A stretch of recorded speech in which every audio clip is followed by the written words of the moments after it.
Brandon Crow watching from Hockey Canada. Writes in and he says, my wife and her two sisters all played NCAA Division I hockey. They attribute it to waiting around that chute as kids and using those prairie oysters as hockey puck. Shooting them for the dog. Here's Bingo. one. All the raw testicles that I collected one day, I put them in a margarine container. Remember the old Imperial margarine that had the purple crowns around it? Yeah. I put them all in there, and I took them to a party, a bush party. You've been there, Moose. You weren't at that one, but you've been to them.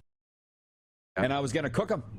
I was going to cook them and make people eat them and not tell them what they were till after.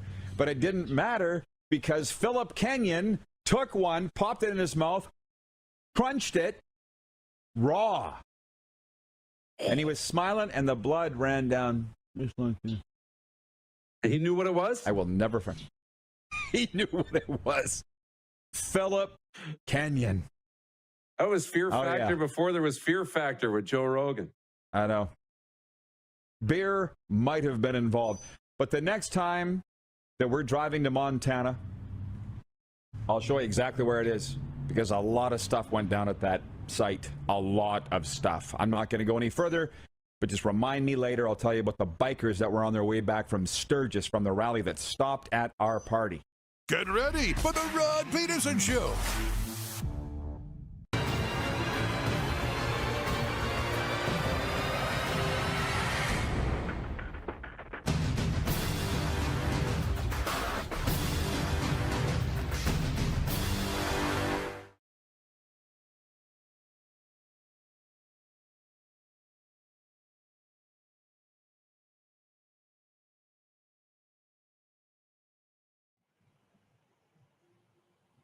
How about that?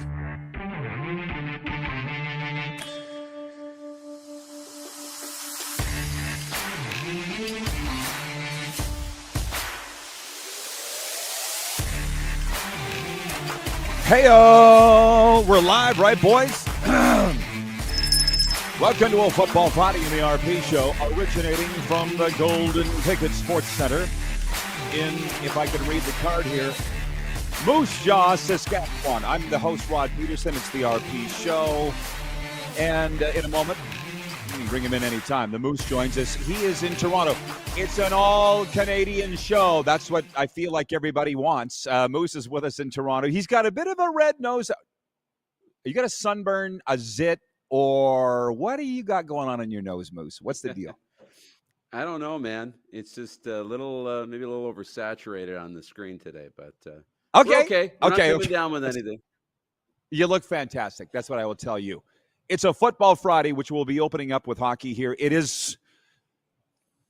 I'm going to tell you something. These are the times of our lives. Please enjoy. Stop, slow down, and enjoy what's going on right now. And over the next 2 hours, I'll explain why. Quick stick show horn.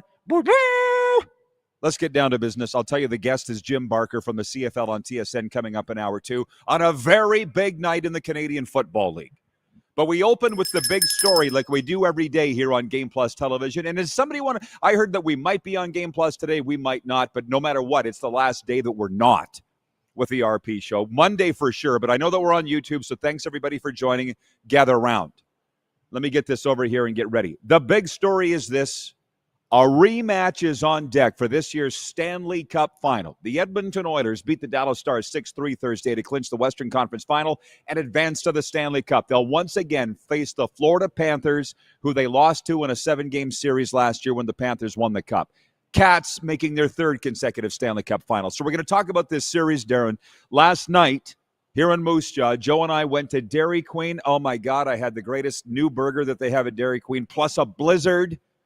It's a Florida Panthers thing. I watched the whole game, and I'm going to be honest, you stay up later than me because you're also in the Eastern time zone. You've watched more Oilers hockey, but this is, aside from the Stars not showing up, for all those Oilers fans who are my dear friends, and I also live with one, that said the Oilers are dominant, they're dominant. They are a wagon. They're going to the Stanley Cup Final. But I get what they've been saying. I don't watch them much all year. They're a wagon. So this should be a hell of a series. What do you think? They're a team that when they want to play, they can beat anybody and they control the game. It's like the older brother, right? When he wants to engage, you don't stand a chance. As the younger brother, the smaller brother. That's what it is.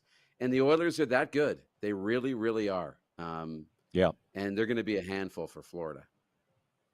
They are. And I saw the quote from Peter DeBoer last night. I mean, I've never met Peter DeBoer. I've certainly been around him. Everybody talks about him being this great messiah. And I guess he is. But here's another year that he will not win a Stanley Cup. He kind of dumped on his goalie last night, Jake Ottinger, after. What do you say? 2 goals, 2 shots. He's never beaten Edmonton, something along those lines. And people are saying, when does Ottinger ask for a trade out of Dallas? I don't know. The Stars didn't put up much of a fight in a game, in an elimination game. That is a fact. I don't want to go down the negative town road here, Darren, but at what point do we say Peter DeBoer is the guy that can't win the big one? I guess until he does, because that's what they used to say about Paul Maurice. But I just didn't really like him pointing the finger at his goalie last night after the game. I'm a goalie guy. I'm always going to be defensive, but let's just walk that back for a second. It was a crappy game. Yeah, they did not play. And to be honest, it's funny. Yesterday and Wednesday and how about Tuesday, everybody was talking about Florida, Edmonton, and they were already previewing the Stanley Cup final. Today, I don't see anybody talking about the Stanley Cup final. I see everybody talking about Ottinger and DeBoer. That's what the storyline is today. It wasn't great. It looked like Ottinger was going back into the game after the timeout, and then all of a sudden DeBoer's like, no, you're out. They didn't look at each other. I'm seeing memes where, it's Ottinger and Patrick Waugh with the Montreal Canadiens side by side. It seems very similar to that. But DeBoer pointed it out. You haven't beat Edmonton 6 of the last 7 games. Ottinger hasn't, and the Stars. So, you got to make a change at some point, but this isn't all on him. The team in front did not show up last night. BW in Edmonton writes in, and he says, the audio is about 3 or 4 times quieter than other YouTube channels. Moose is quiet as a church mouse. Then turn it up. We've got production people on this. Just sit back, please, and enjoy the show. I love that our audience wants to point out every little thing that's not right about the program. Can you just sit back and if it's not loud enough, turn it up? Yeah, our producers say, just turn it up for God's sake. Just enjoy the freaking show. It's Friday. Can you please just enjoy the show and not be a bunch of technicians? How do you feel about Connor? I know we're up against it for a first. We got about 3 minutes, 2 to 3 minutes, guys.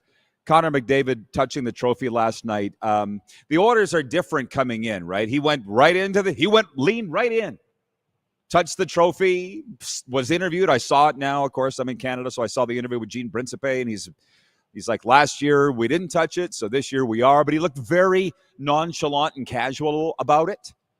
They're going into this series as a different team. We got days to preview it, so I'm not sitting here not going to make a prediction, not going to talk about it. But how do you feel about the fact that they touched the trophy or didn't? Last night they did. I saw the videos of the fans. They were all upset. Like, oh, my God, I can't believe he touched it. But they don't know what was going on last year. Last year they didn't touch it, and it didn't work out. Players are superstitious, so they changed it up. They touched the trophy, and they hope that will change things in the Stanley Cup final. This was a planned thing by McDavid and the Oilers. Absolutely, no doubt. They knew what they were doing, and I can't wait for the previews. I've seen people say, oh, my God, how are we supposed to wait till Wednesday for hockey? You deal with it because we've got 4 CFL football games tonight that we're going to get to right after this break. Blue Jays are playing. It's night 3 of the Western Canadian Baseball League. We've got our home opener here. There's CEBL baseball going on, so distract yourself. And I get that the guys are writing in and saying, yes, it's because we care. Trust me, I totally understand that. But we've got a team of technicians that are on this. I know everybody thinks it's just a seamless switch. It's been a very, very big, trying, stressful time for all of us that we're getting to the end of. So thanks for sticking with us, everybody. But they're handling it. And I think that we're emerging better than ever. Troy in Toronto says, I love the fact that the Oilers didn't overreact when they won the game, acted like they totally expected to be in the finals. I like that mojo for them. I now believe they will win the cup. Jeff the Stamps fan says McDavid touched it because they didn't last year and lost. We're aware. Thanks. We'll be back talking football right after this.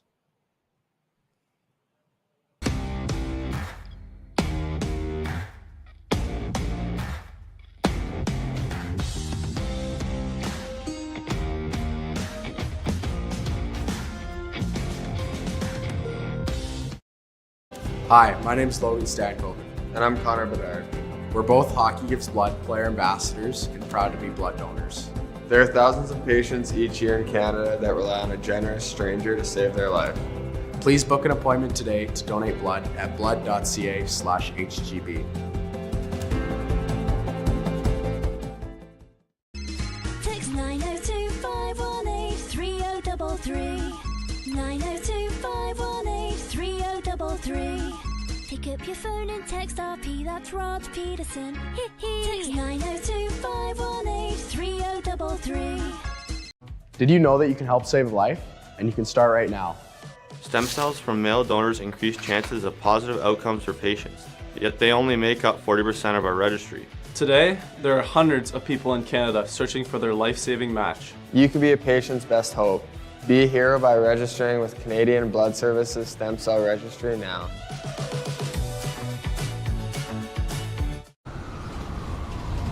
I'm Bridget Lacquette. I'm a First Nation Olympic silver medalist, and I'm proud to represent Indigenous hockey players across Canada. Each year, hundreds of Canadians need a stem cell transplant from an unrelated donor to save their life. Anyone can have a hard time finding a stem cell match, but for Indigenous peoples, it can be even more difficult because just over 1% of prospective donors on Canada's stem cell registry are of Indigenous backgrounds. Be a hero. Join me in Hockey Gives Blood in helping to make a life-saving difference to those in need. Register today at blood.ca/beahero.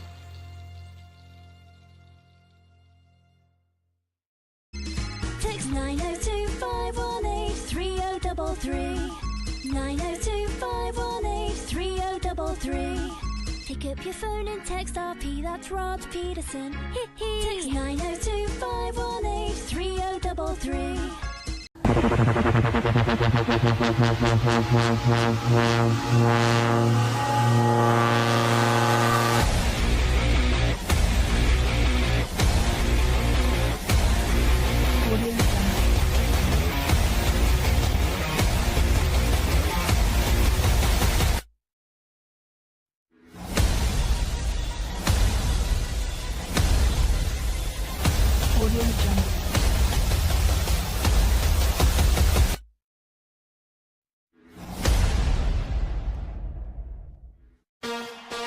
Shania Twain, Let's go, girls. live in Moose Jaw. Shania Twain, one incredible show. Live at Temple Garden Center, July 7th, with special guest Lindsay L.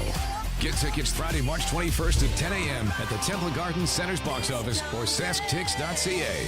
For more, visit shaniatwain.com. Honky Tonk legend Mark Chestnut, celebrating 35 years of music. Joined by special guest Aaron Goodvin. June 28th at Temple Garden Center. Tickets on sale now at Temple Garden Center box office or online at sasktix.ca.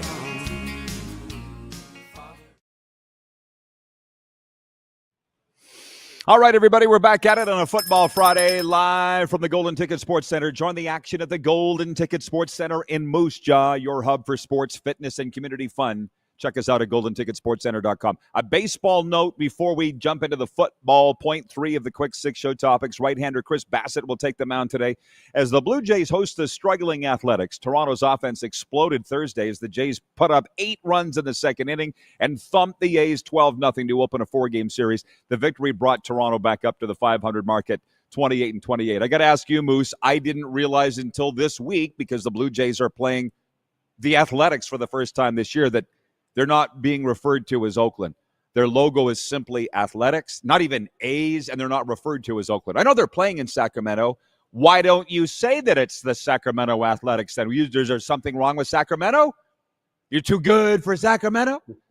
I just noticed that this week. Did you know this was a thing? No, I didn't. I actually didn't until you pointed it out to me 10 seconds ago. So I don't know. I guess they're just done with Oakland. If Oakland's not in, then we're not going to say Oakland. I don't know. I'd be like, hey, say our name, bitches. If I was Sacramento. If you don't want to say you're Sacramento, then you can't play in our park, which, by the way, is Sutter Health Stadium or Sutter Health Park. I don't know. I'm like, say you're Sacramento then. That's where you are. You think you're too good for Sacramento? Anyways, moving on to point 4. And I'll tell you the Progressive Insurance text line is open, 902-518-3033. I know that it offended some of our longtime viewers when I just bit back and said, can you stop telling us what the technical issues are? It just gets tiring being told every day what your deficiencies are. I've lived it. I'm tired of it. Thanks. We got it. We're on it. Sounds like a past life of mine. Maybe I'm a little triggered. One last night for CFL teams. The league's final 4 preseason games of the year go tonight, starting with the Tiger Cats visiting the Grey Cup champion Argonauts in Toronto and the Red Blacks hosting the Alouettes in Montreal. Later on, the Winnipeg Blue Bombers face the Rough Riders here in Saskatchewan, and the Lions take on the Elks in Edmonton. The poll question for EMJ Marketing today is, what is Canada's game of the night in the CFL? And I know that's why so many of you came here today to talk about the games, and that's cool. I'll tell you what the results are in a moment. The poll is brought to you by EMJ Marketing. They'll provide the perfect keynote speaker for your event. Moose, I'll say this before I get to you about tonight's CFL games. I just opened my phone in the break. First thing I saw was Cam Judge. His account on Instagram, a photo of him in an Argos jersey, how pumped he is that it's game night. And that's the thing about the CFL. We could sit here and ask everybody, maybe we should for the next 2 hours, what do you love about the CFL? And for me, it's that personal intimacy with the players. For instance, Rich in Edmonton just wrote in, he goes, I just ran into 3 BC Lions in the grocery store in my office tower. I would not want those Giants chasing me down. That's just a CFL thing. You just feel so connected to the player. That's in Edmonton.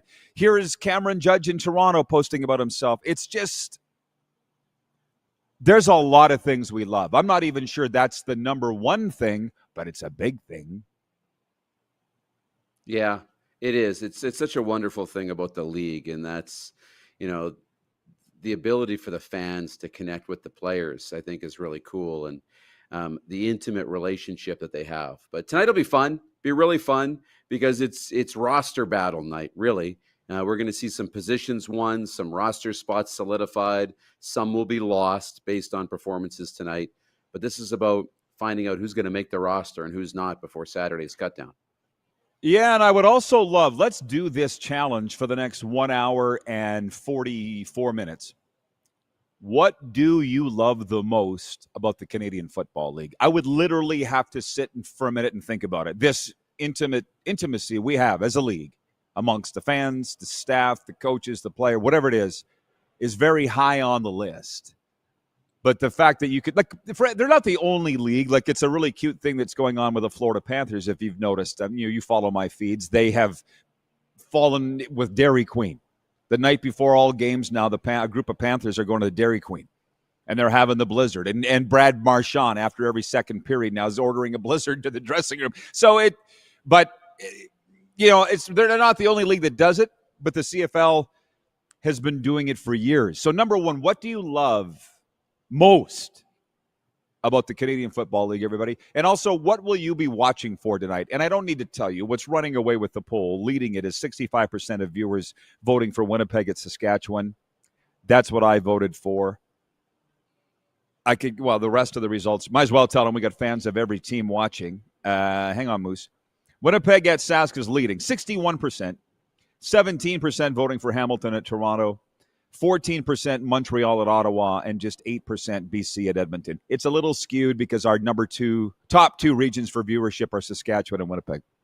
But can I ask you, as a lifelong Canadian football fan, what do you love the most about the CFL? I love the game, and I'll say the rules, to be more specific. I love the rules. I love the Canadian game. It's so exciting. It promotes so much passing and so much excitement, and this whole no lead is safe things. I think that all comes back down to the rules. So I say the rules, my favorite. It's funny you say that because BW in Edmonton writes in and he says unlimited motion behind the offensive line. Jeff, the Stamps fan, says memories and good times watching games at McMahon, and a lot of winning doesn't hurt. Our VP of Scouting, Craig Smith, our Director of Scouting, writes in. He says, watching the players, always looking at the talent. Yeah, it's interesting, all the different. I feel like if you asked a million people, you get a million different opinions of what you love the most about the Canadian Football League. I would have to sit and think about it. I love that it is all Canadian. For now, it's all Canadian. I don't know, did I bring this up with you yesterday? This documentary dropped yesterday that I wondered if it was ever going to drop about the Baltimore Stallions because they interviewed me 2 summers ago. We were in the backyard of our old house in Boca Raton, Florida. And, to me, I love that American era. But how are you on the fact that it's distinctly Canadian, radically Canadian? You see the CFL is really leaning into that national list. I guess they've brought back the logo, the phrase, radically Canadian this year. How high is that on your list of what you love about the CFL? Yeah, it is cool. That is Canadian. It's not the only reason, but I love that it's our league up here in Canada, and we have a little bit of we have the ownership of it for sure. Jeff, the Stamps fan, says, couldn't Winnipeg Sask find a different opponent this week? Can you just take a day off bitching about stuff, Jeff, please? Gary in Winnipeg writes in and says, cool down, Rod, otherwise you'll blow a gasket. Signed, Gary from Winnipeg. I'm just saying he gets tired of having your deficiencies pointed out every single day. Oh, are we on the air? Are we on the air on Game Plus today? Okay, I don't know if you can hear that or not, Darren, but we're in business. Yeah. Yeah, Darren, you can hear producer Corey? Yeah.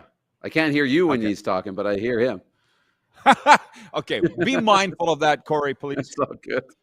Kirk in Toronto writes in. Kirk from Toronto. He says, I wouldn't dare mention the program has audio problems because I know the outcome. Rod's rant. He says, I'm enjoying Football Friday as always. He goes on to say 2 MLB teams are playing in minor league parks this year, Tampa and the Athletics. And the Argo game is in Guelph tonight. Okay, thank you for pointing that out. Because, again, we've got a lot of things that we are pointing out. Cole is watching in North Dakota. He says the CFL rules are the best. I love that special teams is more impactful as well. I just love the CFL. Our VP of Scouting, Craig Smith, has agreed. The game, wide field, 3 downs, Canadian talent, special teams are special. Love this game since 1962. From the Velvet Frog writes in, says, I know it's a small thing, but I wish the CFL would paint their end zones. It just looks so Bush League. And I know it's tradition, but some things need to change. This league needs to change. Well, they're not going to change, damn it. It's not the Change Football League. It's the Canadian Football League. This feels like such an RP show / Canadian. I asked you to tell me what you like the most about the CFL, not what you don't like about the CFL. Darren, did I say something that I was not aware that I said? We are in one, and I think, the weekend can't come fast enough. I thought it was here. I ended up taking a phone call just before we went to air. I was going to make a long list of notes. We got a lot of time before we break here. For those that are just tuning in, because I see the viewership is on the rise. They want to talk football on a Football Friday. I'm asking, what do you love most about the Canadian Football League? We've had a lot of great things have written in. For some reason, some negative Nancy wrote in and talked about what he didn't like. I can't. What are you hearing that I didn't say? Also, what are you watching for tonight? Because there are 4 games tonight. Hamilton versus Toronto in Guelph, Montreal at Ottawa, Winnipeg at Sask, here in Sask, and BC at Edmonton. That's the poll. What's Canada's game of the night? Bombers Riders is leading. That's not a surprise to anybody. But I will say this, Darren. Again, can't remember if you were on the air for this or not. The other day I was mentioning it. I was asked to write the foreword for the upcoming Don Narcisse autobiography. So I was going back and looking some things up.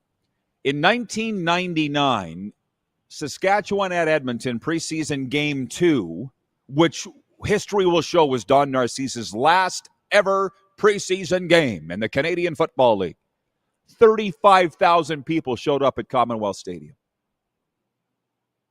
I don't think they've had 35,000 for a game, period, let alone preseason, in 20 years.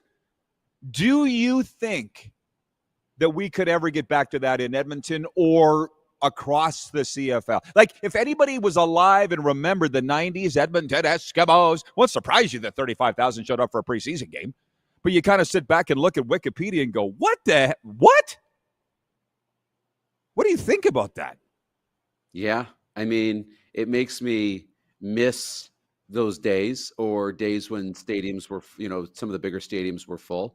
But absolutely, we can get back to that. It goes in ebbs and flows. You have to give the audience a reason to come to the games, give the fans a reason to show up. Absolutely, I think we can get back to that. I really do. Starts with winning in those markets, but it's possible. Rich in Edmonton writes in, he says, that shimmy Narcisse used to do. Classic. The narco strut. Oh, yeah. I put it in my foreword. Darren's fell in love with the team in that era, of course.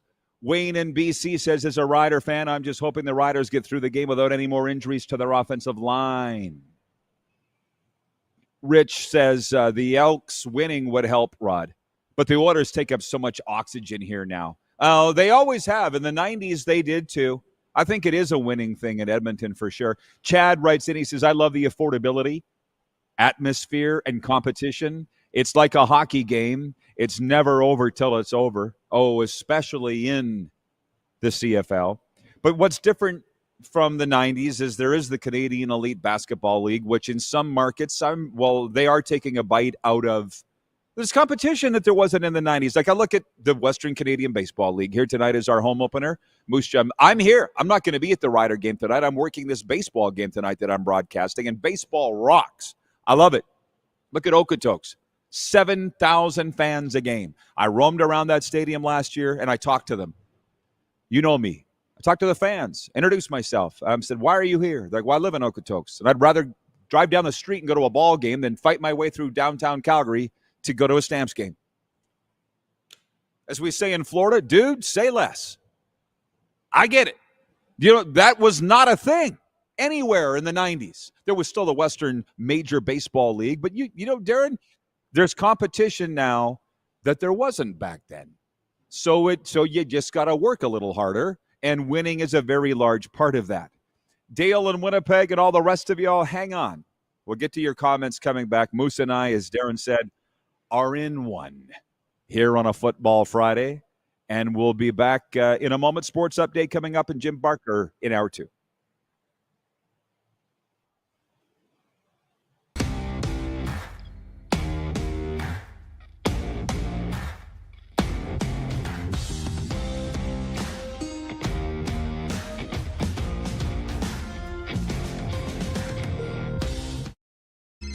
Text 902-518-3033.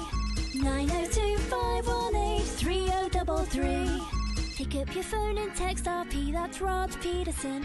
Text 902-518-3033.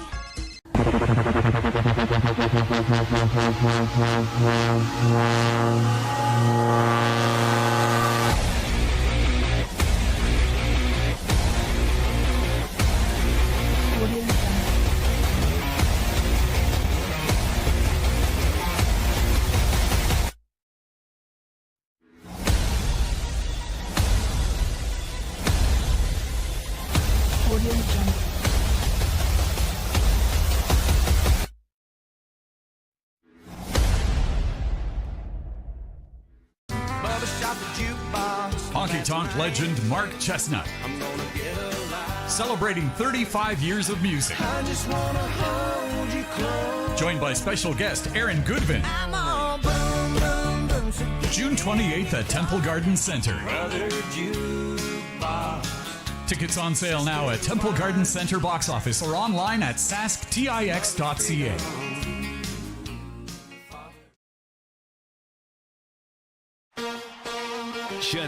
Shania Twain. Let's go, girls. Live in Moose Jaw.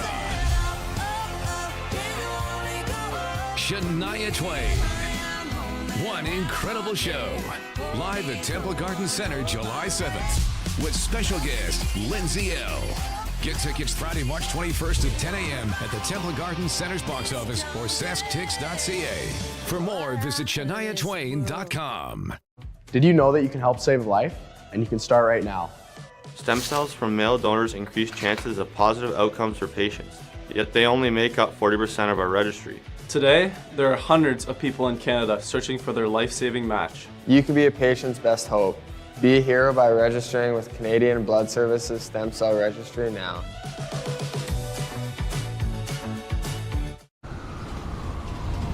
I'm Bridget Lacquette. I'm a First Nation Olympic silver medalist, and I'm proud to represent Indigenous hockey players across Canada.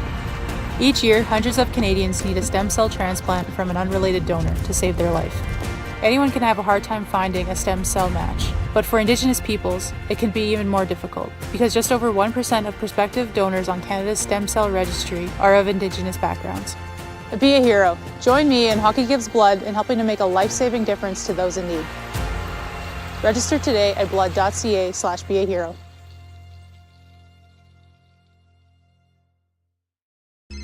Text 902-518-3033. 902-518-3033. Pick up your phone and text RP, that's Rod Pedersen. Text 902-518-3033. Hi, my name's Logan Stankoven. And I'm Connor Bedard. We're both Hockey Gives Blood player ambassadors and proud to be blood donors. There are thousands of patients each year in Canada that rely on a generous stranger to save their life. Please book an appointment today to donate blood at blood.ca/HGB.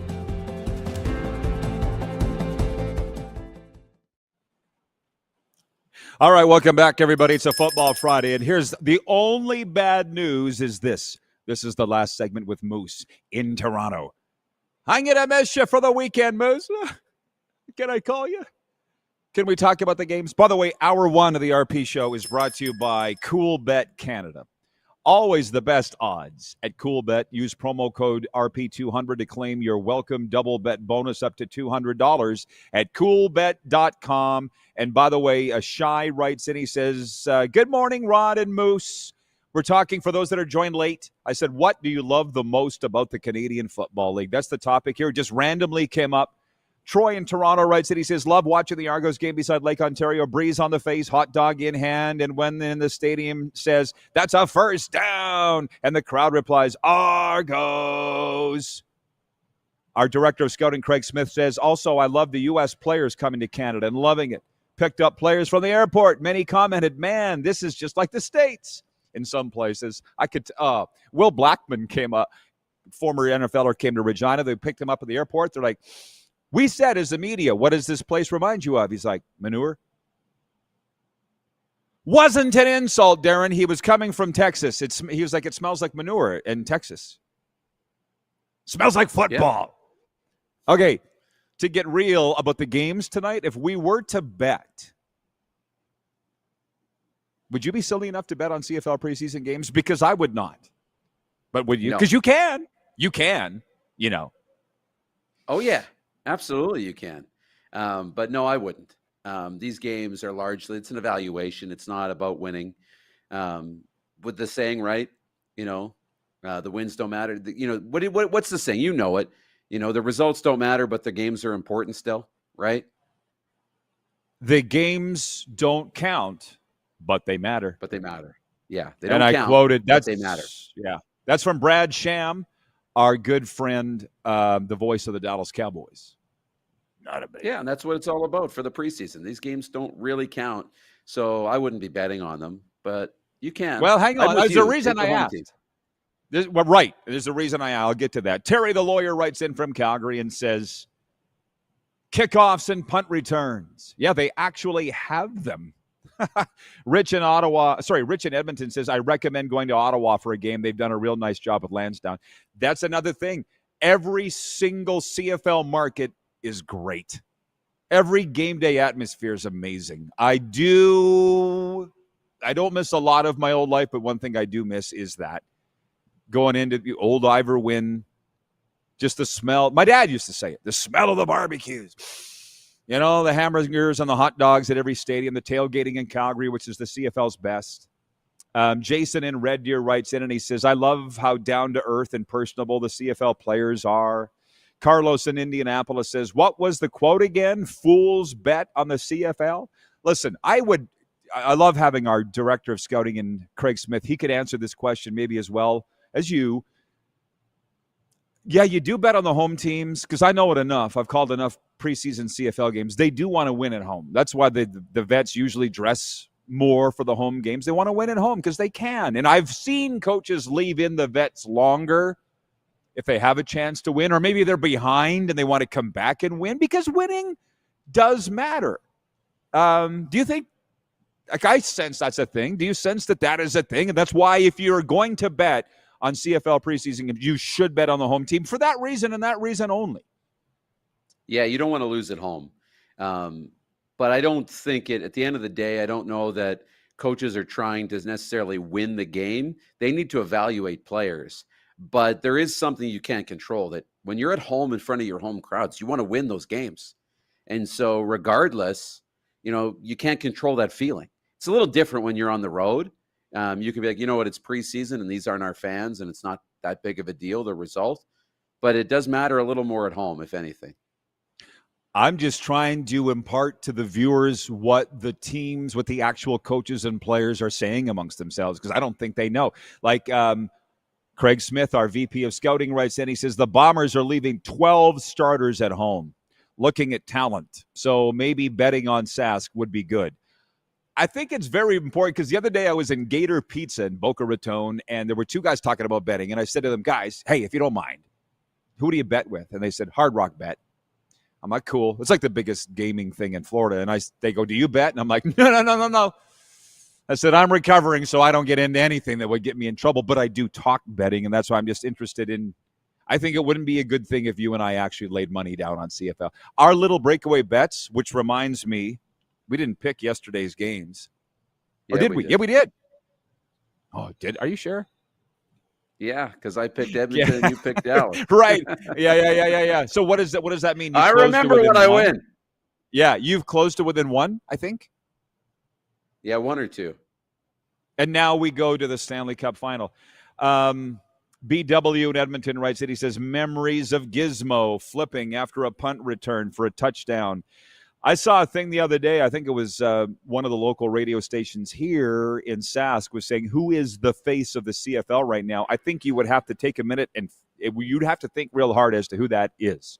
I would say it's really one of two guys, either Zach Caleros or, in a lot of ways, Bo Levi Mitchell. Has that changed? I can only think of two names. That's it. I'm sorry. Giz is a guy they still talk about. They were talking about him at Edmonton. I read a newspaper story, but they want to be the next, that Leak wants to be the, Javon Leak wants to be the next Gizmo. It's like, you got a long ways to go, kid. But the players are what make the memories. And sometimes I feel that's got lost. But who do you think is the face of the CFL right now? Yeah, that's a great question. The answer is I don't know. And maybe that's a bit of a problem, but it's also, yeah. But there's a lot of candidates. Like, I think Nathan Rourke comes to mind right away as the face of the league, and maybe Trey Ford a little bit. And I think there's an opportunity for those two to step up and become the face of the league. And also, coaches can be a face of the league too. We got some new coaches like Corey Mason, Saskatchewan. He's still fairly young. He could become that. But it all has to do with, you got to get in front of the media. You got to be out there. You got to win. You got to have a little personality to be the face of the league. I'm so sorry I was laughing while you were talking, but Troy in Toronto writes in and he says, that smell at Hamilton Stadium is not barbecue. It's pollution. One of the great gritty towns in Canada. I'll tell stories the rest of the way after Moose adjourns, everybody, because I got quite a few fun ones. I'll tell you the story about me and Chris Schultz of TSN walking down King Street in Hamilton. And if you know, you know. Darren knows where King Street is. You're now a Southern Ontario guy. That's you. You get it. 2 minutes here. Yeah.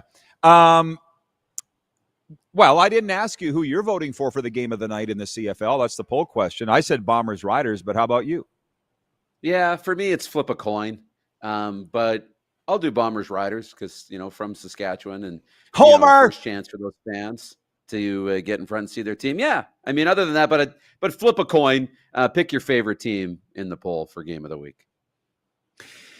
That's a great night. There's 4 games on the boob tube. Apparently, we're on Game Plus right now, so we're landing the plane well this week. Thank you, Producer Corey. You've done a fantastic job. Yeah, everything's coming together.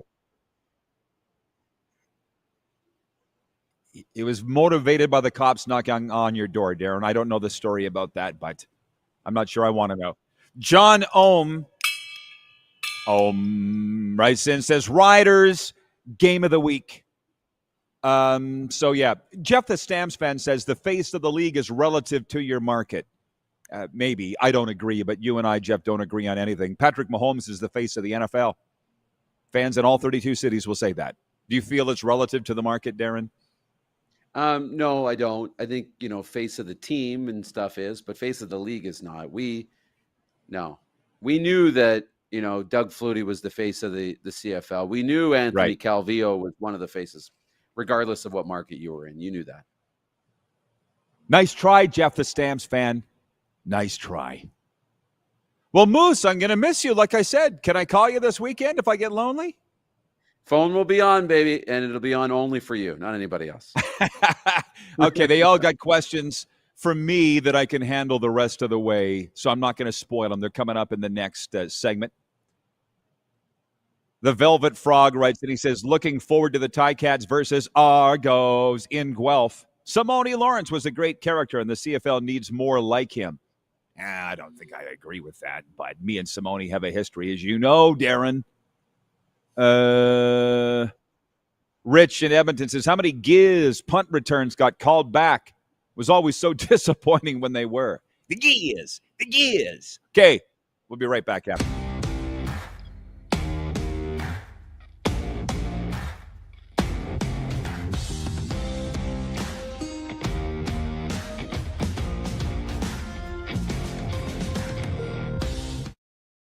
Hi, my name's Logan Stankoven. And I'm Connor Bedard. We're both Hockey Gives Blood player ambassadors and proud to be blood donors. There are thousands of patients each year in Canada that rely on a generous stranger to save their life. Please book an appointment today to donate blood at blood.ca/HGB. Text 902-518-3033. 902-518-3033. Pick up your phone and text RP, that's Rod Pedersen. Text 902-518-3033. Did you know that you can help save a life? And you can start right now. Stem cells from male donors increase chances of positive outcomes for patients, yet they only make up 40% of our registry. Today, there are hundreds of people in Canada searching for their life-saving match. You can be a patient's best hope. Be a hero by registering with Canadian Blood Services Stem Cell Registry now.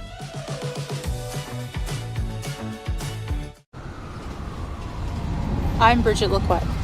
I'm a First Nation Olympic silver medalist, and I'm proud to represent Indigenous hockey players across Canada. Each year, hundreds of Canadians need a stem cell transplant from an unrelated donor to save their life.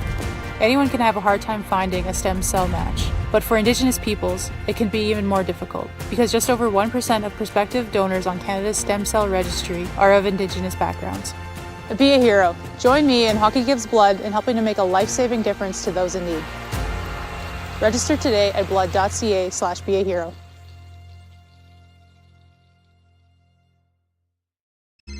Text 902-518-3033. 902-518-3033. Pick up your phone and text RP, that's Rod Pedersen. Text 902-518-3033.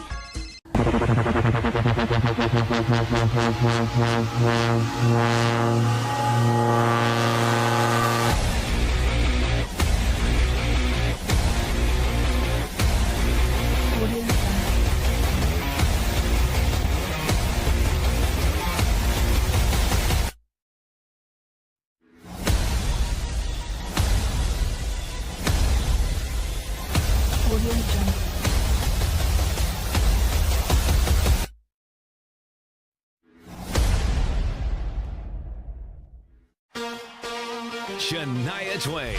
Let's go, girls. Live in Moose Jaw. Shania Twain. One incredible show. Live at Temple Garden Center July 7th with special guest Lindsay L.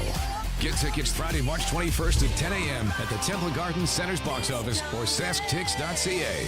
For more, visit ShaniaTwain.com. Honky Tonk legend Mark Chestnut. Celebrating 35 years of music. Joined by special guest Aaron Goodvin. June 28th at Temple Garden Center. Tickets on sale now at Temple Garden Center box office or online at sasktix.ca.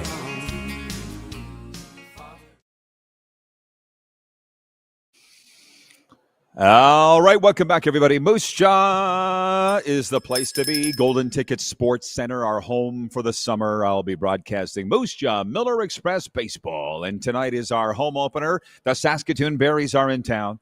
And I got a scoop for you. Breaking news. Carter Beck, last year's Rookie of the Year and League MVP, will not be playing. I talked to his dad, Blair, this morning. He has not made it back from Indiana State University, but he will be back in time for next week's games. But still, we still got to play the game. 7:05 at Ross Wells Park, and I'll have the call, and it's been a lot of fun.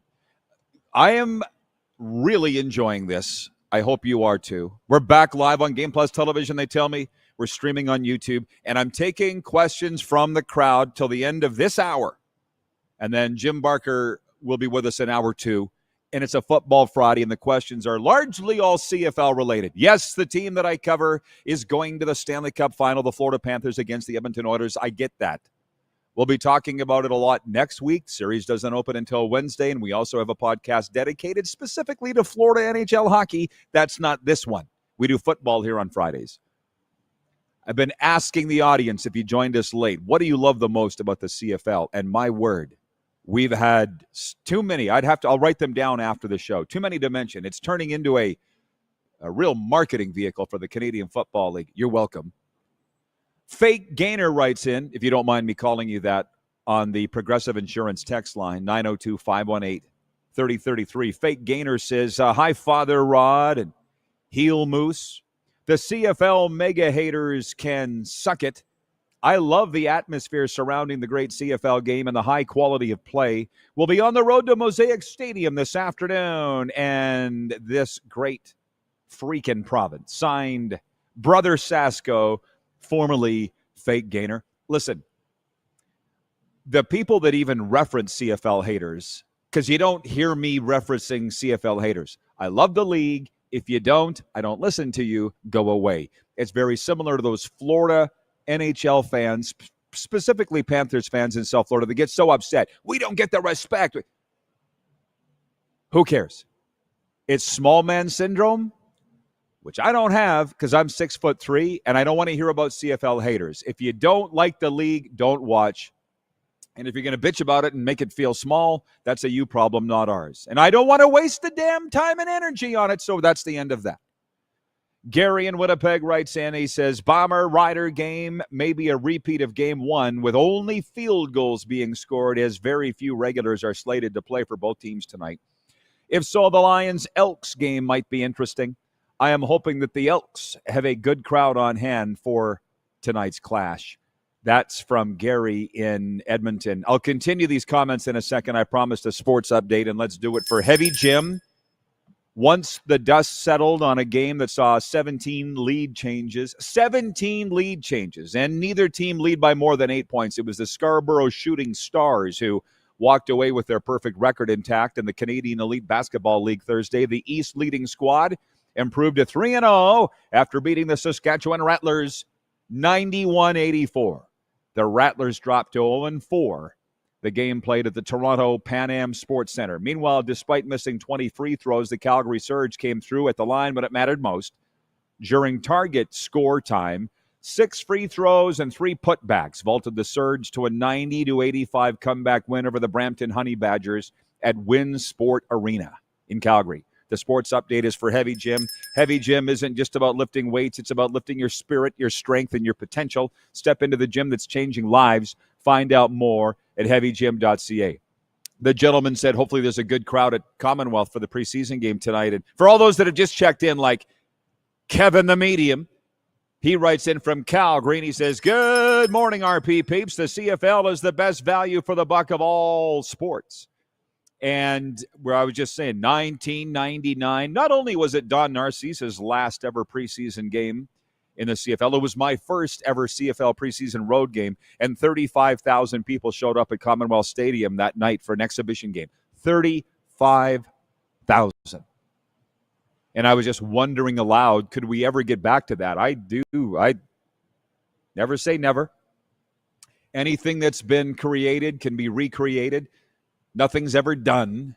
Look at what's happened with the BC Lions. It can be brought back. And they're saying in Edmonton that it'll just take winning. It's going to take more than winning. We got these minor league baseballs, 2 of them in Edmonton, right? We've got the CEBL. We got a lot of things going on. There's competition now. It's not just going to happen. Where was the question here? I said I would answer your questions, and I'm enjoying it. Where the hell is he? Jason in Red Deer says, I'd be curious to know if you attended games outside of working the games. And if you did, what was your favorite, Rod? How long have you been following us, Jason? Because we did this show for a couple of summers out of Calgary and Edmonton. So, like, when I was working for the Riders, no, I didn't go to other teams' games. Why would I? Do you go to you have a job, I assume? Do you go to your competition's workplace and just hang out? I didn't when I was working in the league, no. But afterwards, I loved going to McMahon, went up to Commonwealth, many games. Serena, Darren, and I went to Winnipeg, not for CFL. We were there for the National Lacrosse Championships and did the show live from there, but we went to a Bomber game, had fun there. Anywhere drivable, yeah. Obviously, I've been to every venue, and as a matter of fact, I counted up a couple years ago, I think it's 26 stadiums I called CFL football out of. And you would think, what do you mean there's only 9 teams? Well, we played in Guelph. We played in Olympic Stadium. We played in Fort McMurray, did a couple of games out of there. Shell Stadium. Empire Stadium in Vancouver, the temporary stadium when they were redoing BC Place in time for the Olympics. I think it added up to 26 stadiums, which is really damn cool if you ask me. Old Ivor Wynn, new Tim Hortons. But yeah, your question was, did I go to other teams' games? And yes, a lot after I got out of the CFL. And that's why I'm really enjoying my role in life now, because I can go do all these things, you know? Like it's with the Moose Jaw Miller Express. I do their home games. People are like, are you going to come to the Red Sox home opener? No, I'm not, because I'm working in the league, and a night off is a night off.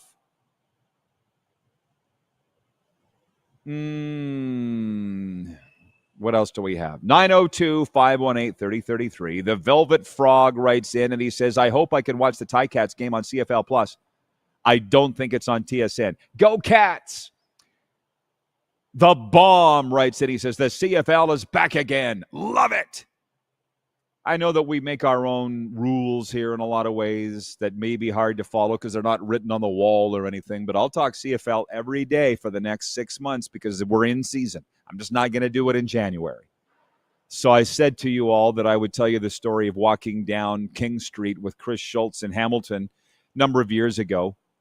I was there with the Riders, and he lived in Burlington, so we met, which is just up the road. So we met, and we walked down King Street. You got to understand he's 6'8". The man can't hide.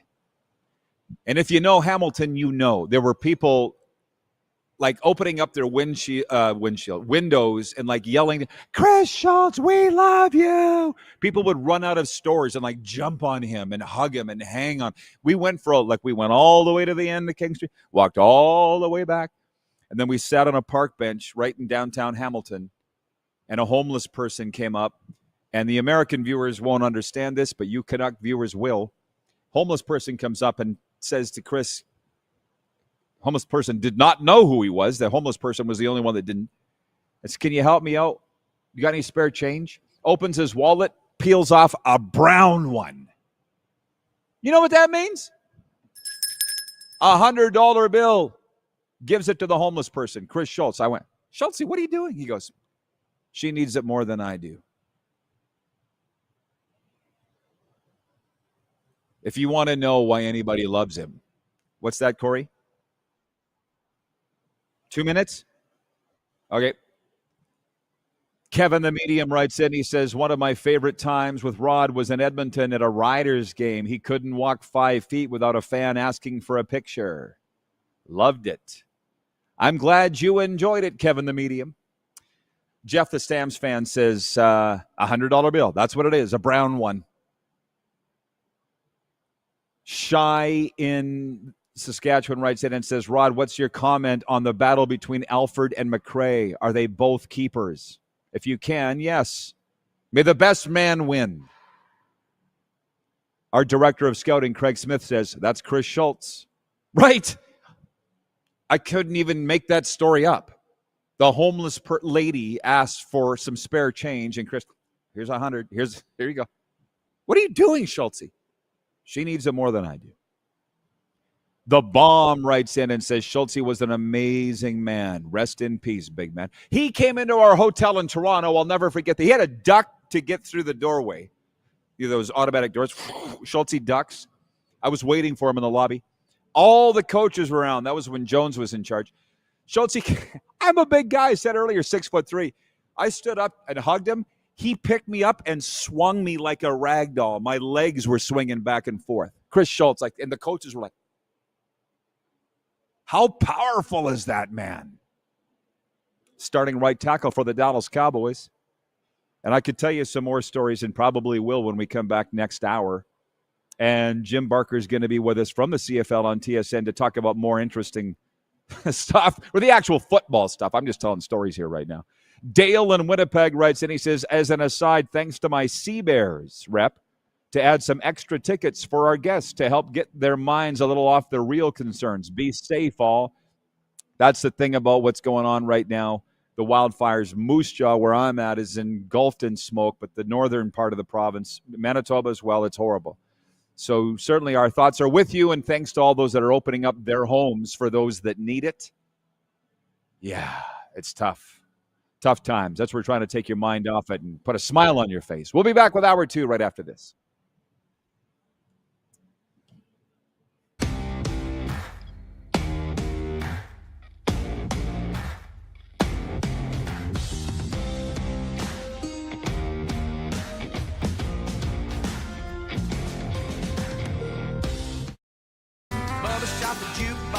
Honky Tonk legend Mark Chestnut. Celebrating 35 years of music. Joined by special guest Aaron Goodvin. June 28th at Temple Garden Center. Tickets on sale now at Temple Garden Center box office or online at sasktix.ca.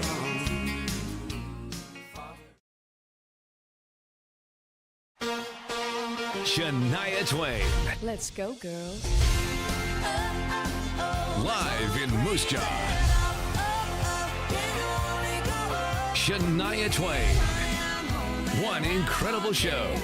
Live at Temple Garden Center July 7th. With special guest Lindsay L. Get tickets Friday, March 21st at 10 a.m. at the Temple Garden Center's box office or sasktix.ca. For more, visit shaniatwain.com.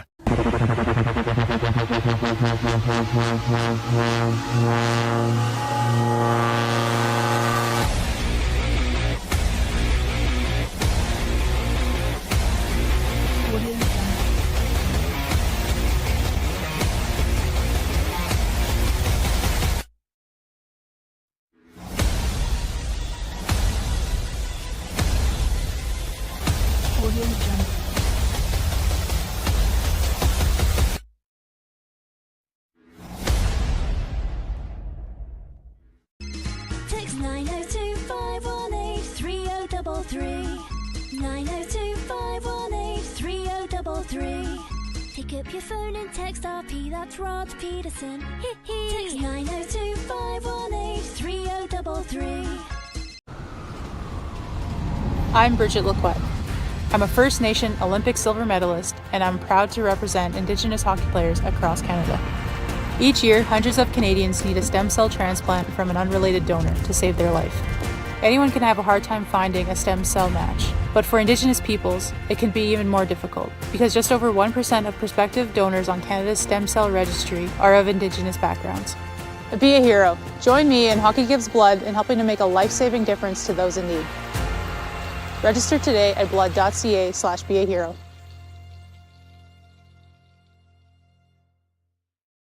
Did you know that you can help save a life? And you can start right now.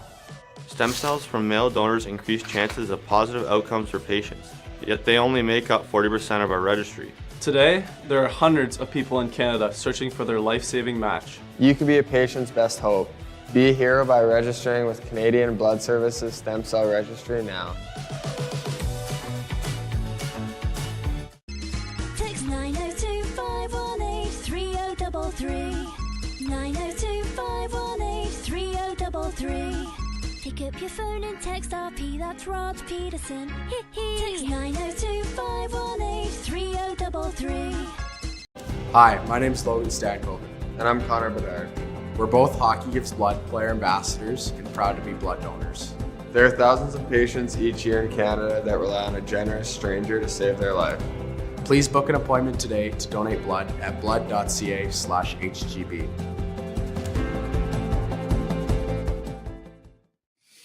All right, we're back at it. It is hour 2 of Canada's favorite daytime sports talk show, and we are so Canadian.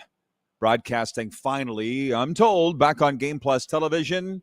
It's been a bumpy couple of weeks, but the guys and gals have done a great job of getting us there. We're also streaming on YouTube. Glad to have you. It's a little thing called Football Friday, and it's me solo here for this segment. Next segment, Jim Barker from the CFL on TSN is going to be joining us. What we've been talking about in the absence of our quick six show horn, woo! That's the show horn. We were talking about the Stanley Cup final rematch that is now set. The Edmonton Oilers beating Dallas last night 6-3. We've got all of next week to preview the series, okay? The team from my home now, state, Florida Panthers, going up against the Edmonton Oilers, Canada's team. It's a perfect series for us. And I'm not yet ready to make a prediction, but the Dallas Stars didn't show up last night in an elimination game. I don't understand it, but that's their problem. Certainly not the Oilers. We talked about all that. McDavid not touching the trophy. Does it matter? We're going to find out in this series. So he did touch the trophy after not touching the conference championship bowl last year. Yeah. Blue Jays home to the Athletics tonight. Point 4, where we kind of got hung up, and that's where we're staying, is CFL football tonight. 4 games. And that's, in fact, the poll question. What is Canada's game of the night in the Canadian Football League for EMJ marketing? Not shockingly, because our top 2 regions for viewership on the RP show are Saskatchewan and Winnipeg. God love you, Manitoba. Sask, you know how I feel about you. Winnipeg at Saskatchewan has 63% of the vote. Hamilton versus Toronto and Guelph has 13% of the vote. That's number 2. 12% voting for Montreal and Ottawa, 12% voting for BC at Edmonton. So I was kind of getting hung up telling some stories last hour, which I'll continue here. Jim Barker in the next segment will get into the nooks and the crannies and the nuts and the bolts of tonight's games more than I care to. But along the way, I've been asking this 2 questions. The first was, what are you looking for in the preseason games tonight? But a far more fun, broader question is, what do you love the most about the Canadian Football League? And because it just came to me since we got on the air, I want to sit down and think about it, because there are a lot of things. Hasn't stopped the viewers from writing in, though, with theirs. Paul in Humboldt writes in, he says, I love second chances and comeback stories. I love crazy fans who taunt Hall of Fame coaches on the visitors' sidelines. I love teams that take on the characteristics of their fan base. What's not to love? That might be the best slogan for the CFL right there. What's not to love? That would be a great slogan. I think they're going with radically Canadian this year, and I'll endorse that. We can shelve what's not to love for next year. How about that? They also didn't ask for our help. I'll remind all and sundry of that. On the taunting Hall of Fame coaches story, I'll get back to that in a second. But Ryan in upstate New York writes in, he says, I've been trying to find a reason why I love the CFL from an American perspective. There's only 9 teams in 21 weeks, plus a frenetic postseason. I love the fast pace and the big field. Oh, there's a long, long list of things to love. And we've heard from a lot of them today. I said the intimacy of the players and the fans and the closeness of it, because there are other small leagues that I don't think boast the intimacy that the CFL does. But this is the one thing that I don't like about the current CFL, which isn't the league that I came up in, that I grew up with as a fan and then started working in at the age of 18. You said the fans taunting Hall of Fame coaches. I talked to Wally about that. In our very first week on the air 6 years ago, Wally Buono and I did a sit-down interview where we covered everything. And I said to Wally, you got taunted, Wally, in the old Taylor Field and then the new place. And I said, you never turned around, not one time. With Calgary and then BC, you never turned around. I was there because I was doing sidelines as early as 1991. And Wally's like, Rod, you can't turn around. You can't engage with the fans. You know that. Well, I know that now. But as a youngster broadcaster in this league, I engaged with all the fans. That's what made it fun, but that's what makes Wally Wally. And what I don't like about the CFL now is I don't feel that they honor the history. Like why would you not have Wally on regularly in any capacity? Just allow the winningest coach ever to just fade off into oblivion. That's what I see. Because, my God, where I live now 9 months out of the year, Miami, you can't turn around without hitting Larry Zonka or Dan Marino or some member of the Shula family. And Miami doesn't have a good history other than 1972, of course, and the undefeated season. But it's just now the question came up last hour, who's the face of the CFL? And I don't even know who that would be. And that is a major problem. And I think this new commissioner, Stuart Johnston, has come in and had to clean up a lot of problems that he didn't cause. A lot of mistakes, frankly, made since the Mark Cohon regime, which to me was the golden era of CFL football in its 100-plus years, was the Cohon era. Stadiums were full, ratings were high, they rivaled the NHL in Canada, and it's all gone in the shitter. Who do we blame for that? It doesn't really matter, but the cleanup process is immense. And has it even really started? I don't know. Not my job. Mark writes in from Burlington, Ontario. He says, hi, Rod. My brothers and I play CFL fantasy football, which adds more excitement to the game. Not that it needs it. Can't wait. That's from Mark in Burlington, Ontario. Allie's watching in Sherwood Park, Alberta. She says, happy Friday. Things we love about the CFL are the game itself and the accessibility to the players. Kev and I were very impressed with how genuine and appreciative of the CFL Cody Fajardo was when we met him at the Elks Fan Day. All around good human. Now for the orders, your wife and I are happy Zach Hyman's prediction from a year ago came true. Oilers are back. Have a great weekend.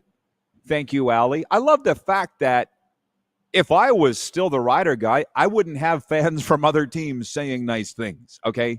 So I love the fact that I'm the CFL guy and I can have fans of all the teams writing in and watching this show and answering these questions and knowing that there is no agenda behind it. We're just here because we love the Canadian Football League. And there are 4 games tonight. No, I won't be at the one here because I'm broadcasting Miller baseball. We got the Saskatoon Berries in town. Life moves on. Doesn't mean I can't still be a fan. The Bomb writes in, he says, Nathan Rourke, Brady Oliveira, and Bo Levi are the faces now. See, I would have said Zach Collaros. But, I'm not saying anybody's necessarily doing anything wrong here, but I don't see Nathan Rourke's face plastered everywhere, Was it Darren or who was it last hour said Flutie was at one time the face of the league? And the interesting thing about that was he wasn't here very long, but he played for Calgary, BC, and Toronto in a short period of time. He was ahead of his time. Here in Sask, the guys came and stayed, never left, Hey, John Barker showed up just in time. He says, back on my main account.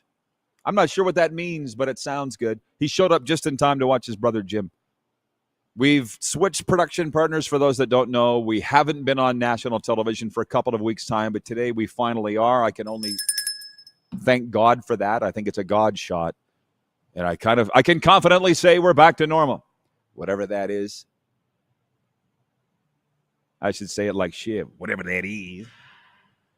Mike Wynn is watching in Winnipeg, and he says, Zach Caleros, 100%. I'm going to tell you right now, my face of the CFL as now just a fan is Zach Caleros. If it was Nathan Rourke, I feel like you shouldn't have to search for it.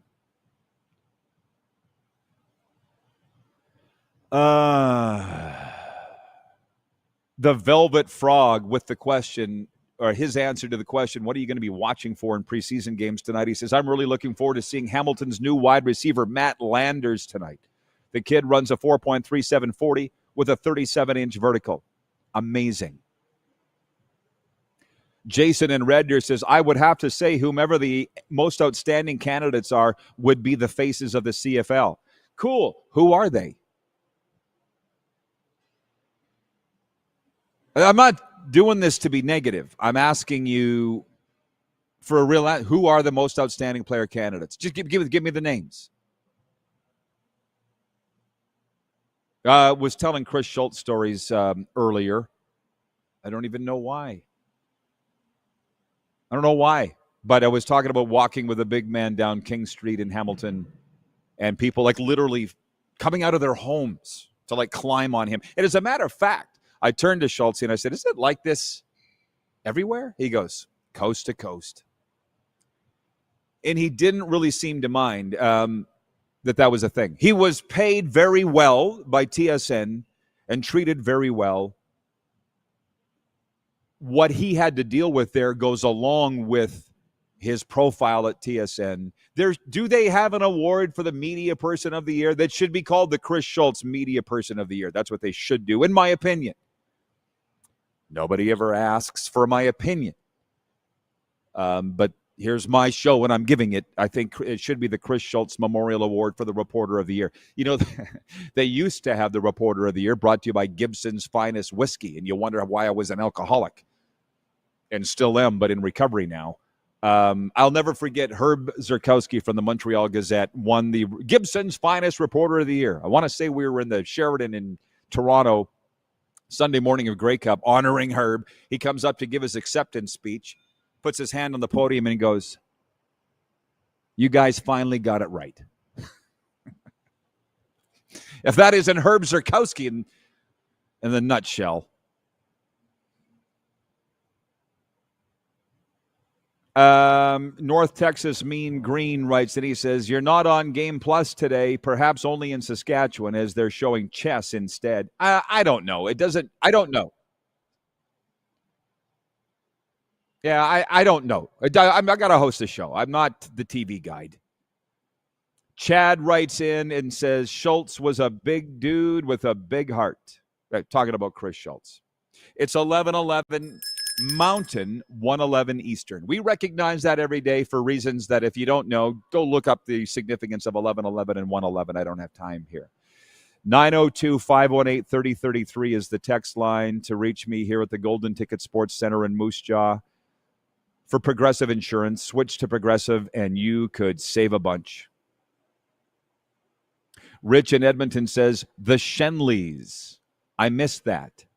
Yeah, but nothing's changed. They still give out the awards. They just don't call them the Shenleys anymore. Those were the players of the year for the teams and then the league. You're right, BW in Edmonton. And for the Edmonton people that have showed up, a couple things we were talking about. I said in 1999, my first season broadcasting in the Canadian Football League, we had a game in Edmonton that I only just discovered recently or remembered. We had 35,000 fans show up for a game between the Eskimos and the Rough Riders. And why was I looking that up? I'm not that big of a loser that I was Googling games from 1999. Did write the foreword for Don Narcise's autobiography. And it was his last season and my first. So I went back and looked at the season. I'm like, holy, 35,000 people? for an exhibition game? Kay Stevenson was the head coach of the Eskimos. Hugh Campbell was the general manager. Quick, who was ours? Cal Murphy was the head coach, and Alan Ford was the general manager. We got rolled. Wayne in Victoria, BC says, it's a bit early to predict who the MVP of the CFL will be this year, but I can't wait to see how the season... Who's predicting that? That's not what we said. We're saying who is the face of the CFL. I'm still waiting. Shy in Saskatchewan writes in, he says, I've been to Moose Jaw a few times, but never been through the tunnels. Well, no time like the present. I'm hoping to get through the tunnels of Moose Jaw this summer. I didn't all of last summer, but I got a little more time on my hands this summer. Things have settled down. Our director of scouting, Craig Smith, is watching. He says, Chris Morris has the Elks heading in the right direction. Yes, he's the former offensive lineman with the team and now president. They had nowhere to go but up. For those that have just tuned in, we're asking, what do you love most about the Canadian Football League? And it just happened upon me in hour one, thinking about that. And yet, for me, it still is the intimacy of how we all, like, I'm lucky to have worked in the league to personally know the guys, but I feel like if you're a fan, it's not that hard to meet the players. Cameron Judge putting on his Instagram today just a photo of himself in an Argo jersey standing for the anthem.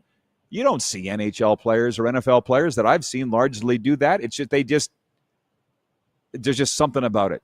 Intimacy is the term that comes to mind for it. That's what I love about it. But people are saying they love the rules. They love the U.S. player component. They love the atmosphere at the stadiums people have written in.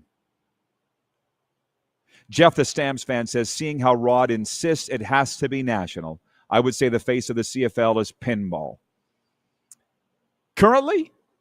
I'm sorry to just have an argue here, but let's clarify. Who is the current face of the CFL? If it's pinball, then I'm down. I'm not sure that it is. There is no wrong answer to this either. But is there one Calgary Stampeder that no? If it's in your market, I would hope that it's Vernon Adams Jr., but I don't know. I'm not living in Calgary. Carlos in Indianapolis says, I don't know if the CFL has any one particular face of the league like the NFL or NBA does. I can't hear you. What's that, Corey?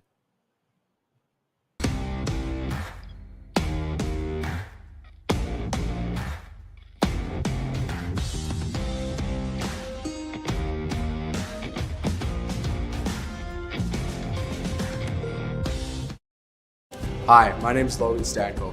And I'm Connor Bedard. We're both Hockey Gives Blood player ambassadors and proud to be blood donors. There are thousands of patients each year in Canada that rely on a generous stranger to save their life. Please book an appointment today to donate blood at blood.ca/HGB. Text 902-518-3033. 902-518-3033. Pick up your phone and text RP, that's Rod Pedersen. Text 902-518-3033. Did you know that you can help save a life? And you can start right now. Stem cells from male donors increase chances of positive outcomes for patients, yet they only make up 40% of our registry. Today, there are hundreds of people in Canada searching for their life-saving match. You can be a patient's best hope. Be a hero by registering with Canadian Blood Services Stem Cell Registry now.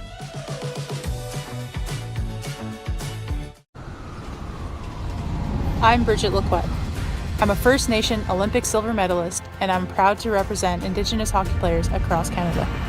Each year, hundreds of Canadians need a stem cell transplant from an unrelated donor to save their life. Anyone can have a hard time finding a stem cell match, but for Indigenous peoples, it can be even more difficult because just over 1% of prospective donors on Canada's stem cell registry are of Indigenous backgrounds. Be a hero. Join me in Hockey Gives Blood in helping to make a life-saving difference to those in need. Register today at blood.ca/beahero.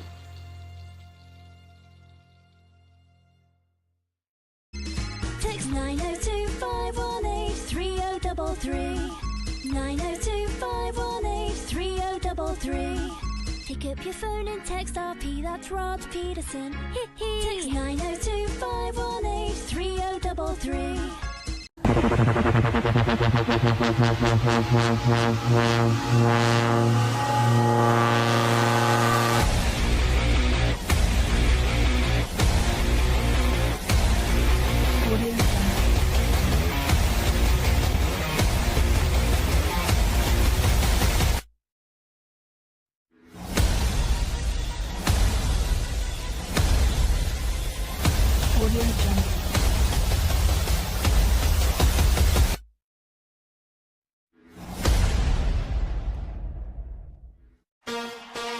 Shania Twain. Let's go, girls. Live in Moose Jaw. Shania Twain. One incredible show. Live at Temple Garden Center July 7th. With special guest Lindsay L. Get tickets Friday, March 21st at 10 a.m. at the Temple Garden Center's box office or sasktix.ca. For more, visit ShaniaTwain.com. Honky Tonk legend Mark Chestnut. Celebrating 35 years of music. Joined by special guest Aaron Goodvin. June 28th at Temple Garden Center. Tickets on sale now at Temple Garden Center box office or online at sasktix.ca.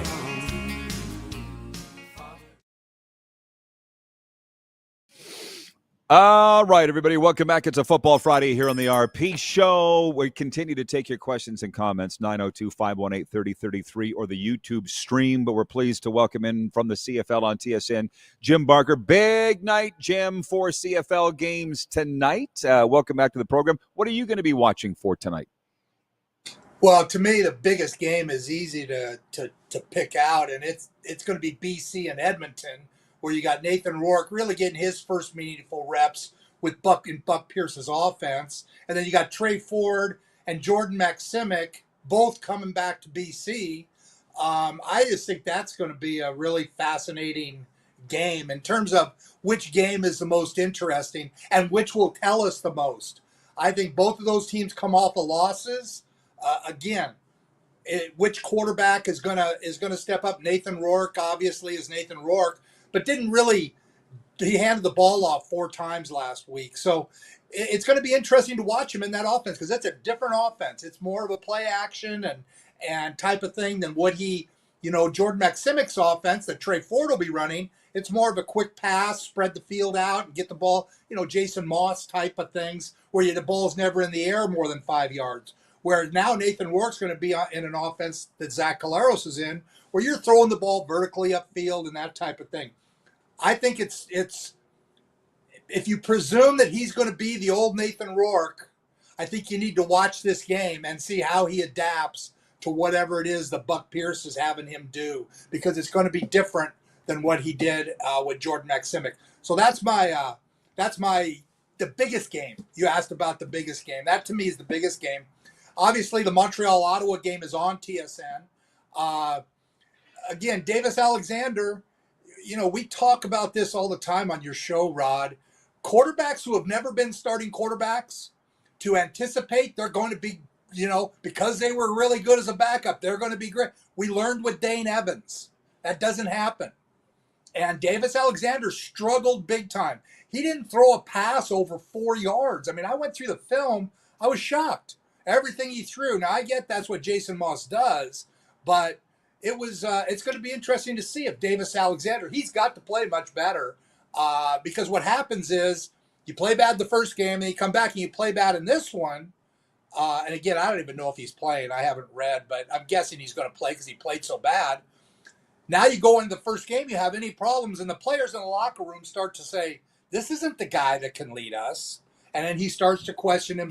Those are the kind of things that happen with first-time starters. They haven't been through it. Like Cody McLeod has been through it. They've been through having all that negative stuff and then being able to overcome it. Davis Alexander never has. So I think, in that game that's going to be on TSN, that's the interesting thing to watch is Davis Alexander what is he going to be?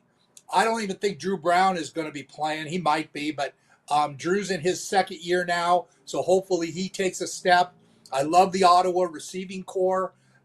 Their offensive line just doesn't do anything for me. I think they haven't done anything to really address it, and they're playing with the same people they had, and I think that could be an issue for them. So I'm interested to watch Ottawa's offensive line. I think their defensive front is the same. I love their linebackers. I think they've upgraded. Their secondary looks better in Ottawa.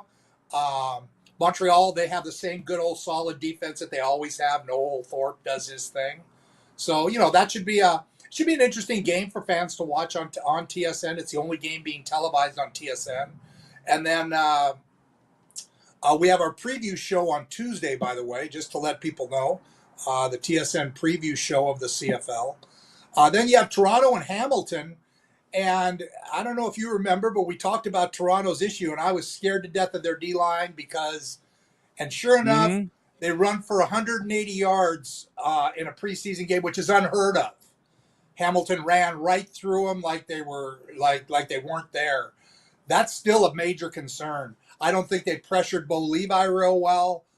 Again, it's a preseason game, but you hope your front four can show up more. A guy named Chatfield, he looked pretty good. I was at the game, and I thought he looked okay, but for the most part, their defensive line just didn't do anything, and that's been the strength of the Toronto Argonauts is their two lines. Their offensive line looked okay. For Hamilton, can Bo Levi played 2.5 quarters, so he played a lot last week. Taylor Powell didn't. I'm not sure how much Bo's going to play. I think Scott was debating it all week if he's going to even play at all. But he seems to be in pretty good rhythm. He's just a little off with receive. Like Tim White, I don't know what it is, but it's just like those two just seem to not be able to connect. If they ever get that figured out, because he was wide open twice behind the coverage, and Bo missed him. And I turned to the guy next to me in the press box and said, there's just something with that. He just misses Tim White. He doesn't miss the other guys, but he misses Tim White. If they can get that together, they got a chance to be really good on offense. And I think their defense has improved. The young guy, Devin Verasuk, their first pick, he's a second overall, but their first pick in the draft. And Isaiah Bagna, their defensive end, they took in the second round. Both of those guys look like they're going to be really good players. I mean, Verasuk may not start right at the beginning, but it won't shock me if he moves into Mike and they move Kyle Wilson over to Will linebacker. Because Verasuk is a guy who's going to be on the field soon. He made a play on special teams that as a scout, when you're watching a game, you say, wow, how could he have done that? His explosiveness was unbelievable.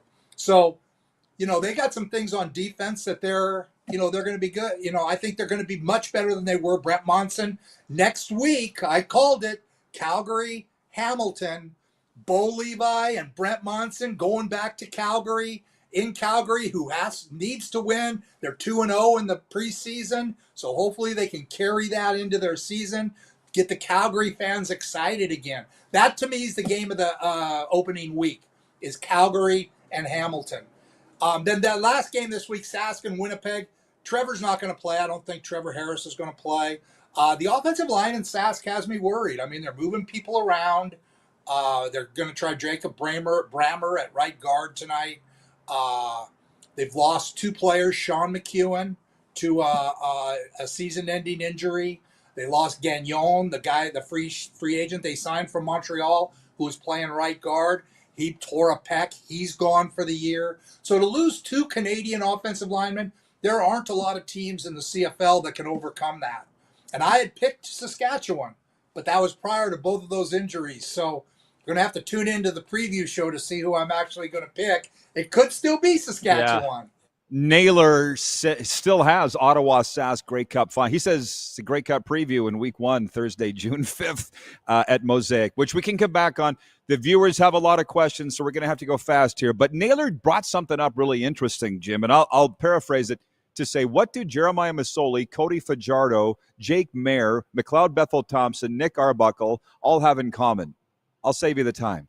They're all backups. Have you ever seen a group of number 2s across the league with the age and experience that we have this year? Trends are fun to follow, And these aren't developmental jobs anymore. The older guys are the backups. It's kind of I'd be wild. willing to bet this group of backups has more wins than any group of CFL backups in history. Yeah, I would that's pretty go out cool. on a limb and say that. Yeah, it is. It's great. It's great. So now if the starters, some of these starters don't pan out, they've got experienced guys who have won games there to play for them. That is something that makes the CFL stronger, is knowing that there's backups like that, that if there's any kind of faltering by the starter, people to step in. So, and one more thing before you get to the questions, the face of the CFL, and he's going to hate that I say this, but my view of the face of the CFL is Mike O'Shea, because when you see Mike O'Shea, everybody knows who he is. You would never see an NFL coach that looks like that. He is total Canadiana, top to bottom. He, to me, is the current face of the CFL. He can hate me for all he wants. Yeah, well, he would. Guy won't even post for a photo, for the love of God. It would be nice if he would. But that was one of the questions, actually, from Carlos, is who's the face of the CFL? So you actually answered it. Kevin, the medium, writes in and says, who does Jim think ends up with the better quarterback, Stampeders or Lions? Woo, VA or That's a great question. Vernon Adams, I thought, looked fantastic in Dave's offense. I'm going to say that Vernon Adams is going to have a better year than Nathan Rourke. And just going out on a limb, and after tonight's game, I may change my mind. But right now, I like the way Vernon has fit into that offense. I like the people he has around him. I don't know. I'm not sold on the BC Lions. I'm not sold on a lot of things with that club.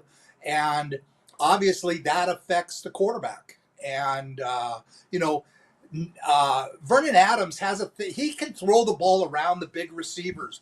Getting Dom Rhymes was huge. Dominic Rhymes for Calgary, that was a huge pickup.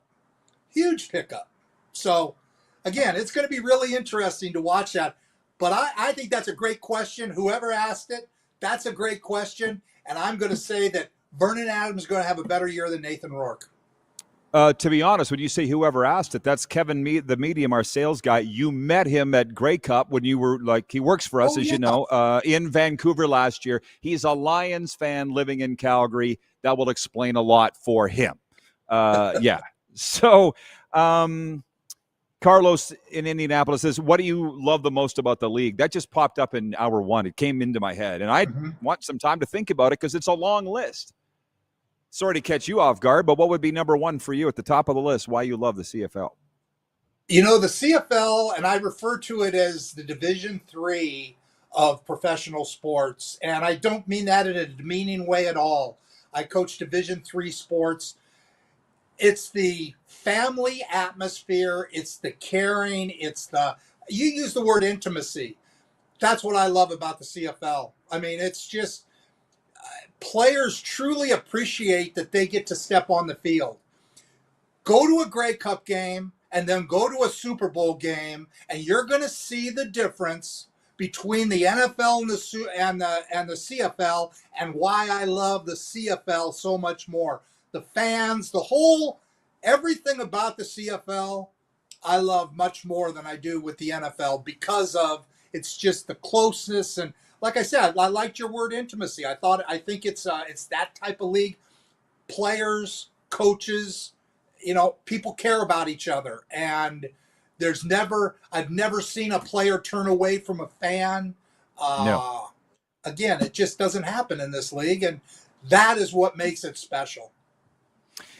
The Bomb writes in, he says, I'm shocked Naylor's picking Ottawa because the East is loaded up. Who the hell? Oh, AJ Jakovic, who the voice of the Red Blacks, said, not since 69 and 70 have the Eastern teams had more wins than the West, but it's happened the last 2 years.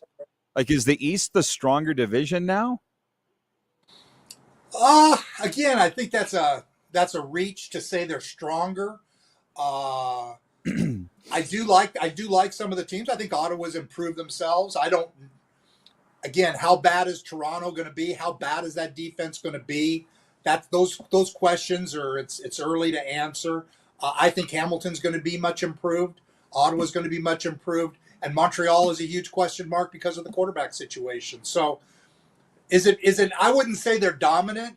They may be better. They may end up with more wins. Again, tune in, watch Calgary and Hamilton, two teams that did not make the playoffs. Top game, week 1. That game is going to tell you a lot about the West and the East, because both, again, whoever wins that game, that's who I say is going to have got the better division. If Hamilton wins, the East, and if Calgary wins, I'll say the West. How's that? I got you. That's all good. Well, we have a lot of Argos fans that watch this show. They tell me that. So when you said your fear was the D-line for the Argos, I thought you were going to say the fear was Chad Kelly's recovery. Like, what? I don't know as much. Is he starting next week? What's his deal? No, there's not a chance he'll start next week. I think he's out at least 3 games. I think, wow. What did I call 3 weeks ago? I said he'd be on the 6th game. I think they'll put him on the 6th game, but if he's ready to go after 3 weeks, he'll come off. I believe as soon as he's healthy and ready, he'll come off. But, there's going to be questions. Anytime a quarterback, I can't remember the last time a quarterback broke his ankle the way that Chad did. And I know when a returner blows his knee out or gets an Achilles, a lot of times they don't come back the same. And it's going to be interesting to see how Chad does coming off of that type of an injury. And is he going to be the same guy? Again, I think the Argos need him badly. I thought Nick Arbuckle played pretty well in Hamilton, but couldn't get him in the end zone. And I think they'll be a frustrating team to watch until Chad gets back. I'm predicting he's going to start on the 6th game. And if he's not back week 4, he'll miss 6 games, and then he'll be back week 7. But, we'll see what happens. He wasn't at the game the other night. He's still not practicing. So just to say he's going to be ready to play week 1 is a true stretch. Yeah, I tell you, we have a lot of Argos fans, but we also have a lot of Ticats fans. And Jeff the Stamps fan says Bo is 18 yards away from passing Tom Clements for 12th all-time leading passing. To be honest, the Ticats 7-11 last year, last place. Do you see a big improvement this year? They're in a tough division. Yeah? Big Why? improvement. I think offensively they've improved themselves. Getting Kenny Lawler adds a lot. Tim White becomes a completely different kind of, like I said at the beginning, he and Bo have to get on the same page, but he becomes much more of a factor because of Kenny Lawler. Kenny Lawler is going to draw a lot of people to him. So then you have Shamar Bridges that to me looks, he's improved incredibly. So you have 3 great American receivers. I think 3 of the American receivers is as good as anybody or better than anybody in the league. I would say maybe Ottawa's receiving core is better because they're, I love, now Bardner's out, so that may not even be the case. So again, I think Hamilton, and defensively they were so bad. They got off to an 0-4 start or 0-5, and I talked to Scott about that before the game, and I said, how important is it for you to get this out? He goes, well, I'll play Bo Levi as much as I have to play him so that we're ready to roll week 1, because he says we're not going to fall in a hole like that again. So he knows how important it is for them to get started. I think they're better everywhere. I think Ted Gavaya's done a nice job of putting that team together. I think Scott has a understanding of what he wants. I think Brent Monson brings a new enthusiasm to that defense. It's going to be a fun team to watch, and I like their team a lot. I mean, they won 24-16, but it wasn't that close. It could have been easily a lot more than that. So again, for the Argos, they need to come out and play better than they did last week, because I thought they were physically dominated by Hamilton. And Hamilton, that's one of the things Scott Milanovich wanted, was that physical nature. I mean, you don't run for 180 yards in a preseason game in the CFL. I don't know that I've ever seen it. A team run for that many yards, and they did. they were just ripping 10, 15-yard runs off right and left. Isn't that quite interesting?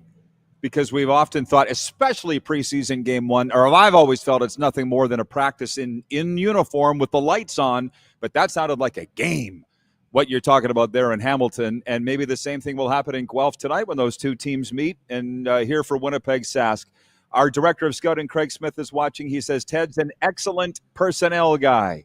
Yes, he is, and we're all pulling for him in Hamilton. We're inside 30 seconds, Jim, so I'm just going to say good luck on the preview show and all that you got going. Enjoy the games tonight, and we'll do this again next week. Okay, yeah. Thank you. And he gone. CFL on TSN's Jim Barker. We'll be back with me and you the rest of the way after this.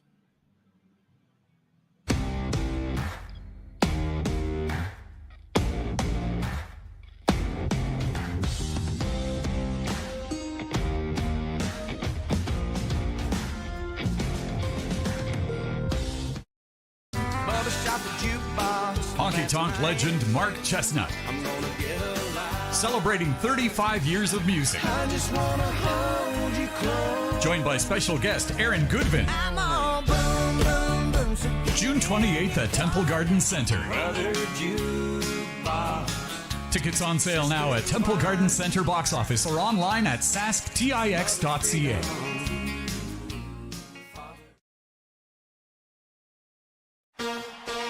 Shania Twain. Let's go, girls. Live in Moose Jaw. Shania Twain. One incredible show. Live at Temple Garden Center July 7th with special guest Lindsay L. Get tickets Friday, March 21st at 10 a.m. at the Temple Garden Center's box office or sasktix.ca. For more, visit shaniatwain.com.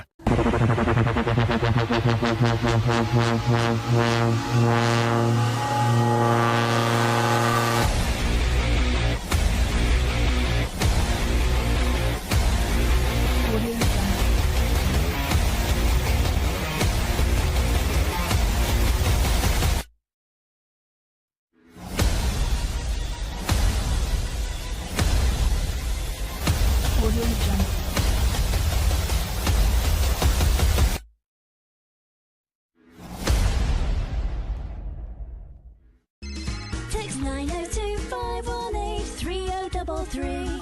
902-518-3033. Pick up your phone and text RP, that's Rod Pedersen. Text 902-518-3033. I'm Bridget Lacquette. I'm a First Nation Olympic silver medalist, and I'm proud to represent Indigenous hockey players across Canada. Each year, hundreds of Canadians need a stem cell transplant from an unrelated donor to save their life. Anyone can have a hard time finding a stem cell match, but for Indigenous peoples, it can be even more difficult because just over 1% of prospective donors on Canada's stem cell registry are of Indigenous backgrounds. Be a hero. Join me in Hockey Gives Blood in helping to make a life-saving difference to those in need. Register today at blood.ca/beahero.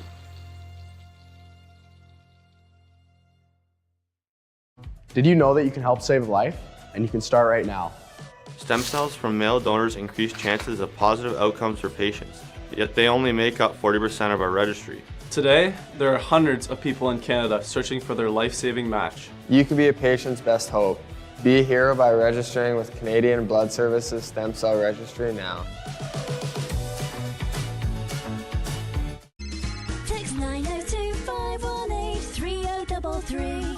902-518-3033. Pick up your phone and text RP, that's Rod Pedersen.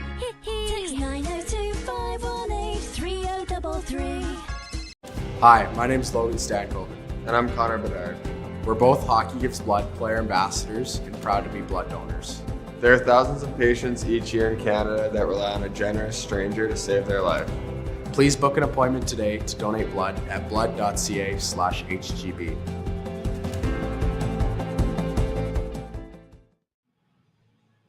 All right, welcome back on this Football Friday, everybody, live from the Golden Ticket Sports Center in Moose Jaw, Saskatchewan. I'll tell you this, You can't complain about that segment we just did with Jim Barker. We covered every team, and that's what you all came here for on this Football Friday. I'll tell you that hour 2 of the RP show is brought to you by CoolBet Canada. Always the best odds at CoolBet. Use promo code RP200 to claim your welcome double bet bonus up to $200 at coolbet.com. Just signed up with them, and we're very excited to be. It's me and you to the top of the hour. That's 17 more minutes. So whatever you would like to talk about, it doesn't just have to be football nor CFL football, whatever you want. I'm going to jump into the sports update here with everything else that's going on in the world of sports. The Stanley Cup Final is a rematch with Connor McDavid and the Edmonton Oilers about to face the defending champion Florida Panthers. Edmonton eliminated Dallas in 5 games last night, striking early in a 6-3 win to clinch the Western Conference title. Game 1, Wednesday night in Edmonton. Oh, I could talk about this for a long time. I really could. The team from my home state, the Florida Panthers, taking on Canada's team where we're spending the summer. We've got until Wednesday to preview it and to come up with a prediction for those that aren't too scared to do it. Yeah, I had Dallas picked in 6 in the Western Conference Final. I picked a Dallas-Florida Stanley Cup Final on April 13th. I went back and checked the receipts. I didn't expect Dallas was going to fold their tent like they did. And I haven't watched as many Oiler games. I'll be honest. I didn't realize they were this good. Last night was, Sunday they played a matinee, so I watched that game on Sunday. They weren't as dominant then as they were last night. Like they are dominant. Are they going to be dominant enough against the Panthers? Let's remember that motivation is a really big thing. And yeah, the Panthers want to win it again. The Oilers, I didn't think they'd get this close again. I didn't. And I got to stop listening to Oiler fans because like any Canadian hockey fan base, they're neurotic. So the second that the Oilers lose 1 or 2, Evan Bouchard sucks. We got to get rid of him. Stuart Skinner's a joke. But we're old. I shouldn't have listened. That's on me. Nobody's harder on the Edmonton Oilers than their own fans. So anyways, we have a lot to get through. Bill in the Queen City writes that he says the best segment always is Jim Barker on Football Fridays. There you go. The London Knights face the Moncton Wildcats tonight in the Memorial Cup semifinal, with the winner advancing to Sunday's final against the Medicine Hat Tigers. The Knights went 2-1 in the round robin, while Moncton earned its spot by beating Rimouski 6-2.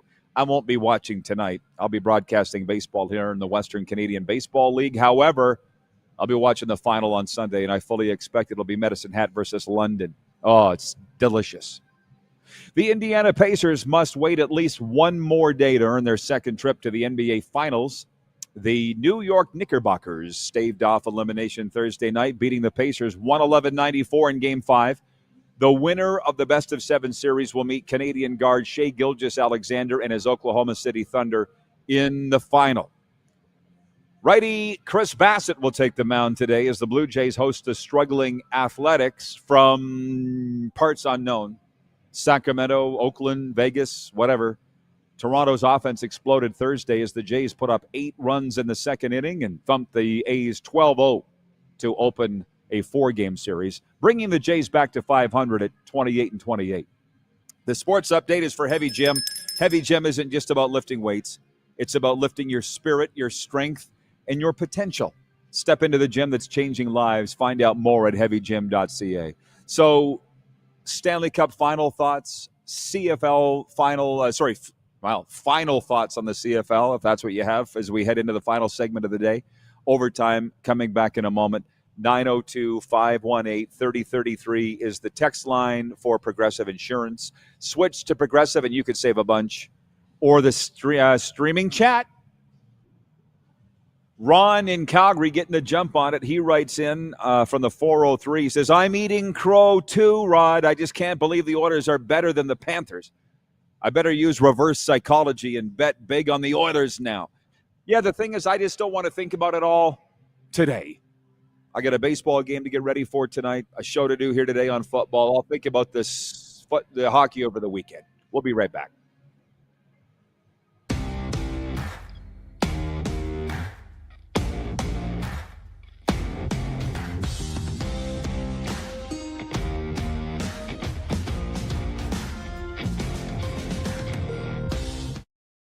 Hi, my name's Logan Stankoven.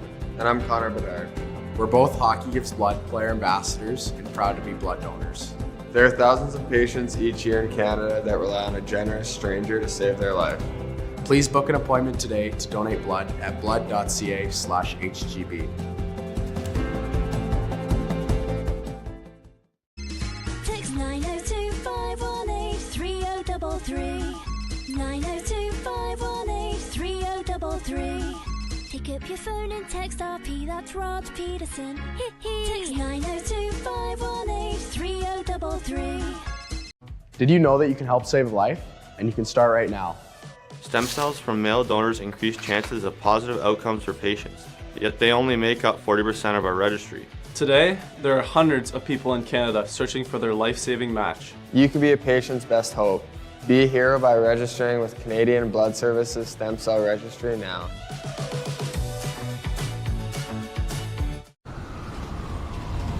I'm Bridget Lacquette. I'm a First Nation Olympic silver medalist, and I'm proud to represent Indigenous hockey players across Canada. Each year, hundreds of Canadians need a stem cell transplant from an unrelated donor to save their life. Anyone can have a hard time finding a stem cell match, but for Indigenous peoples, it can be even more difficult because just over 1% of prospective donors on Canada's stem cell registry are of Indigenous backgrounds. Be a hero. Join me in Hockey Gives Blood in helping to make a life-saving difference to those in need. Register today at blood.ca/beahero.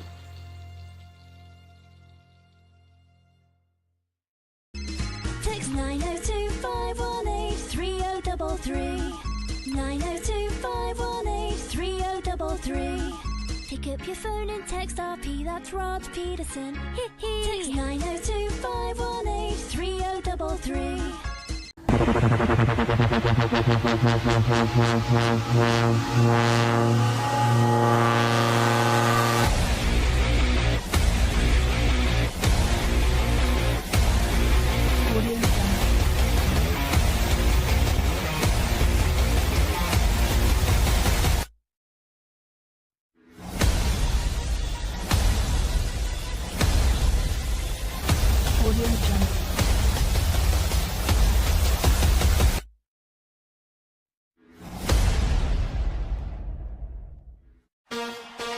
Shania Twain. Let's go, girls. Live in Moose Jaw. Shania Twain. One incredible show. Live at Temple Garden Center July 7th with special guest Lindsay L. Get tickets Friday, March 21st at 10 a.m. at the Temple Garden Center's box office or sasktix.ca. For more, visit shaniatwain.com. Honky Tonk legend Mark Chestnut. Celebrating 35 years of music. Joined by special guest Aaron Goodvin. June 28th at Temple Garden Center. Tickets on sale now at Temple Garden Center box office or online at sasktix.ca.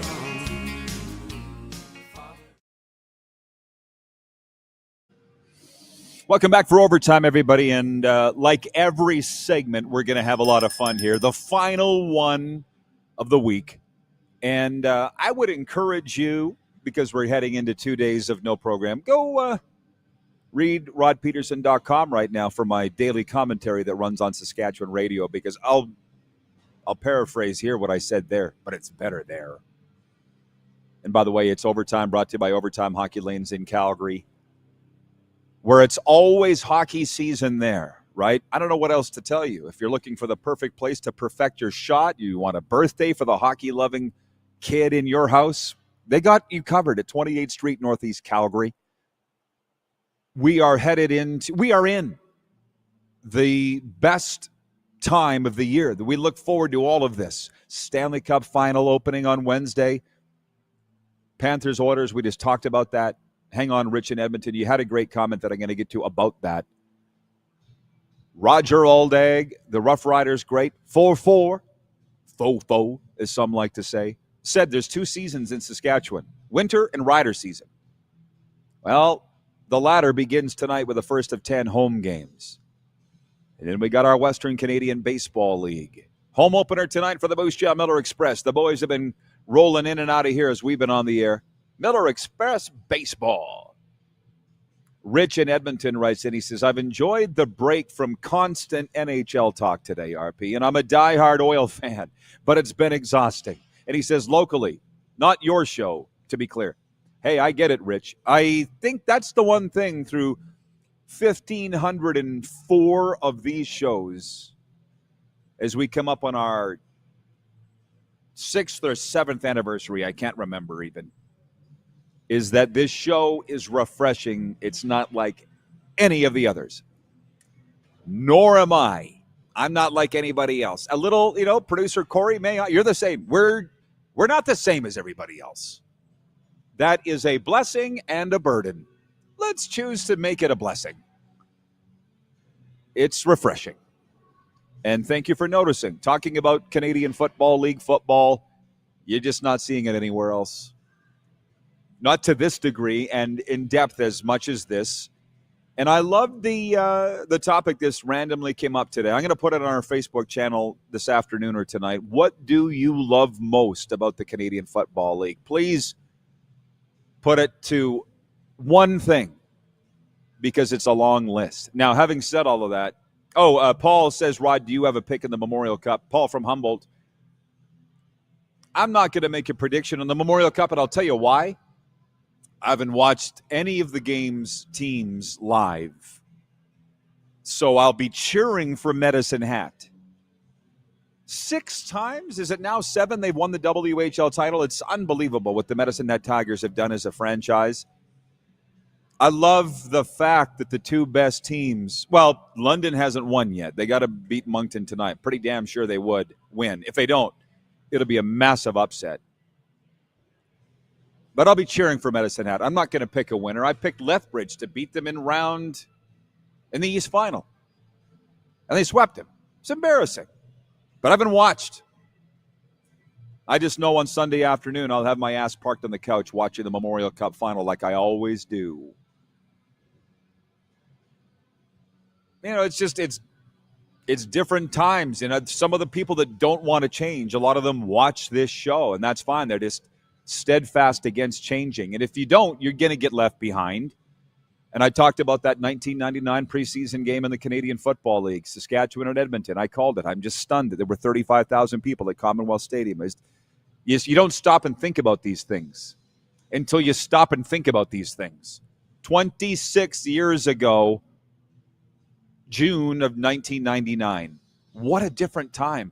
But back then, we didn't have the Western Canadian Baseball League. Tonight, it's Lethbridge at Brooks, Sylvan Lake at Fort McMurray, Regina Red Sox at the Weyburn Beavers, Medicine Hat at Swift Current. And here in Moose Jaw tonight, we welcome the Saskatoon Berries. Carter Beck won't play, the reigning MVP. I talked to his dad this morning. He's not back from Indiana State just yet, but he will be in the lineup next week. There's that.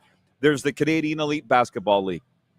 The Saskatchewan Rattlers, that league bills itself as Canada's largest pro league, and they can. It's a pro league, and they have 10 teams, so they're not wrong.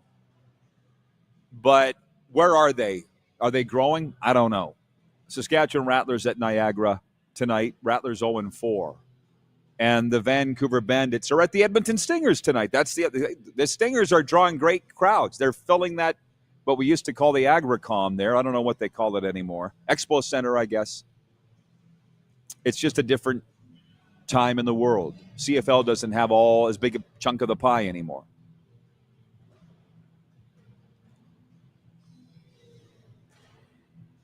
The poll question was an easy one to predict who was going to win it. We're saying, what's Canada's game of the night in the CFL preseason? Running away with it is Winnipeg at Saskatchewan. Say that again. It's loud in here. Okay. Hamilton taking on Toronto and Guelph. Montreal visiting Ottawa, and as TSN's Jim Barker pointed out, that one is on TSN. He says by far and away the game of the night is BC at Edmonton, and then it's Winnipeg at Sask. Things do change. Wayne in BC writes in, says, thank God for the RP show as I get most of my sports info from your show, Rod. Thank you, Wayne. I appreciate that. There's a lot of people that do. This served as one really long pregame show for tonight's CFL games, and I'm quite proud of that. But going over the fact that this is the most veteran group of backups in CFL history is an interesting trend. So things do change, things do evolve, and you'd better be on board with that. We'll be back on the air Monday, noon Eastern, 902-518-3033 as I check the text line. Yeah, they're done there. They're done there. Everybody's just quietly ready for the CFL games tonight, talking about the Stanley Cup playoffs and everything else that you're into. So have a safe weekend, everybody. Take care of each other, but also, most importantly, take care of yourselves, because the most important relationship you have is with yourself and God, of course. And we'll see you Monday at noon Eastern right here.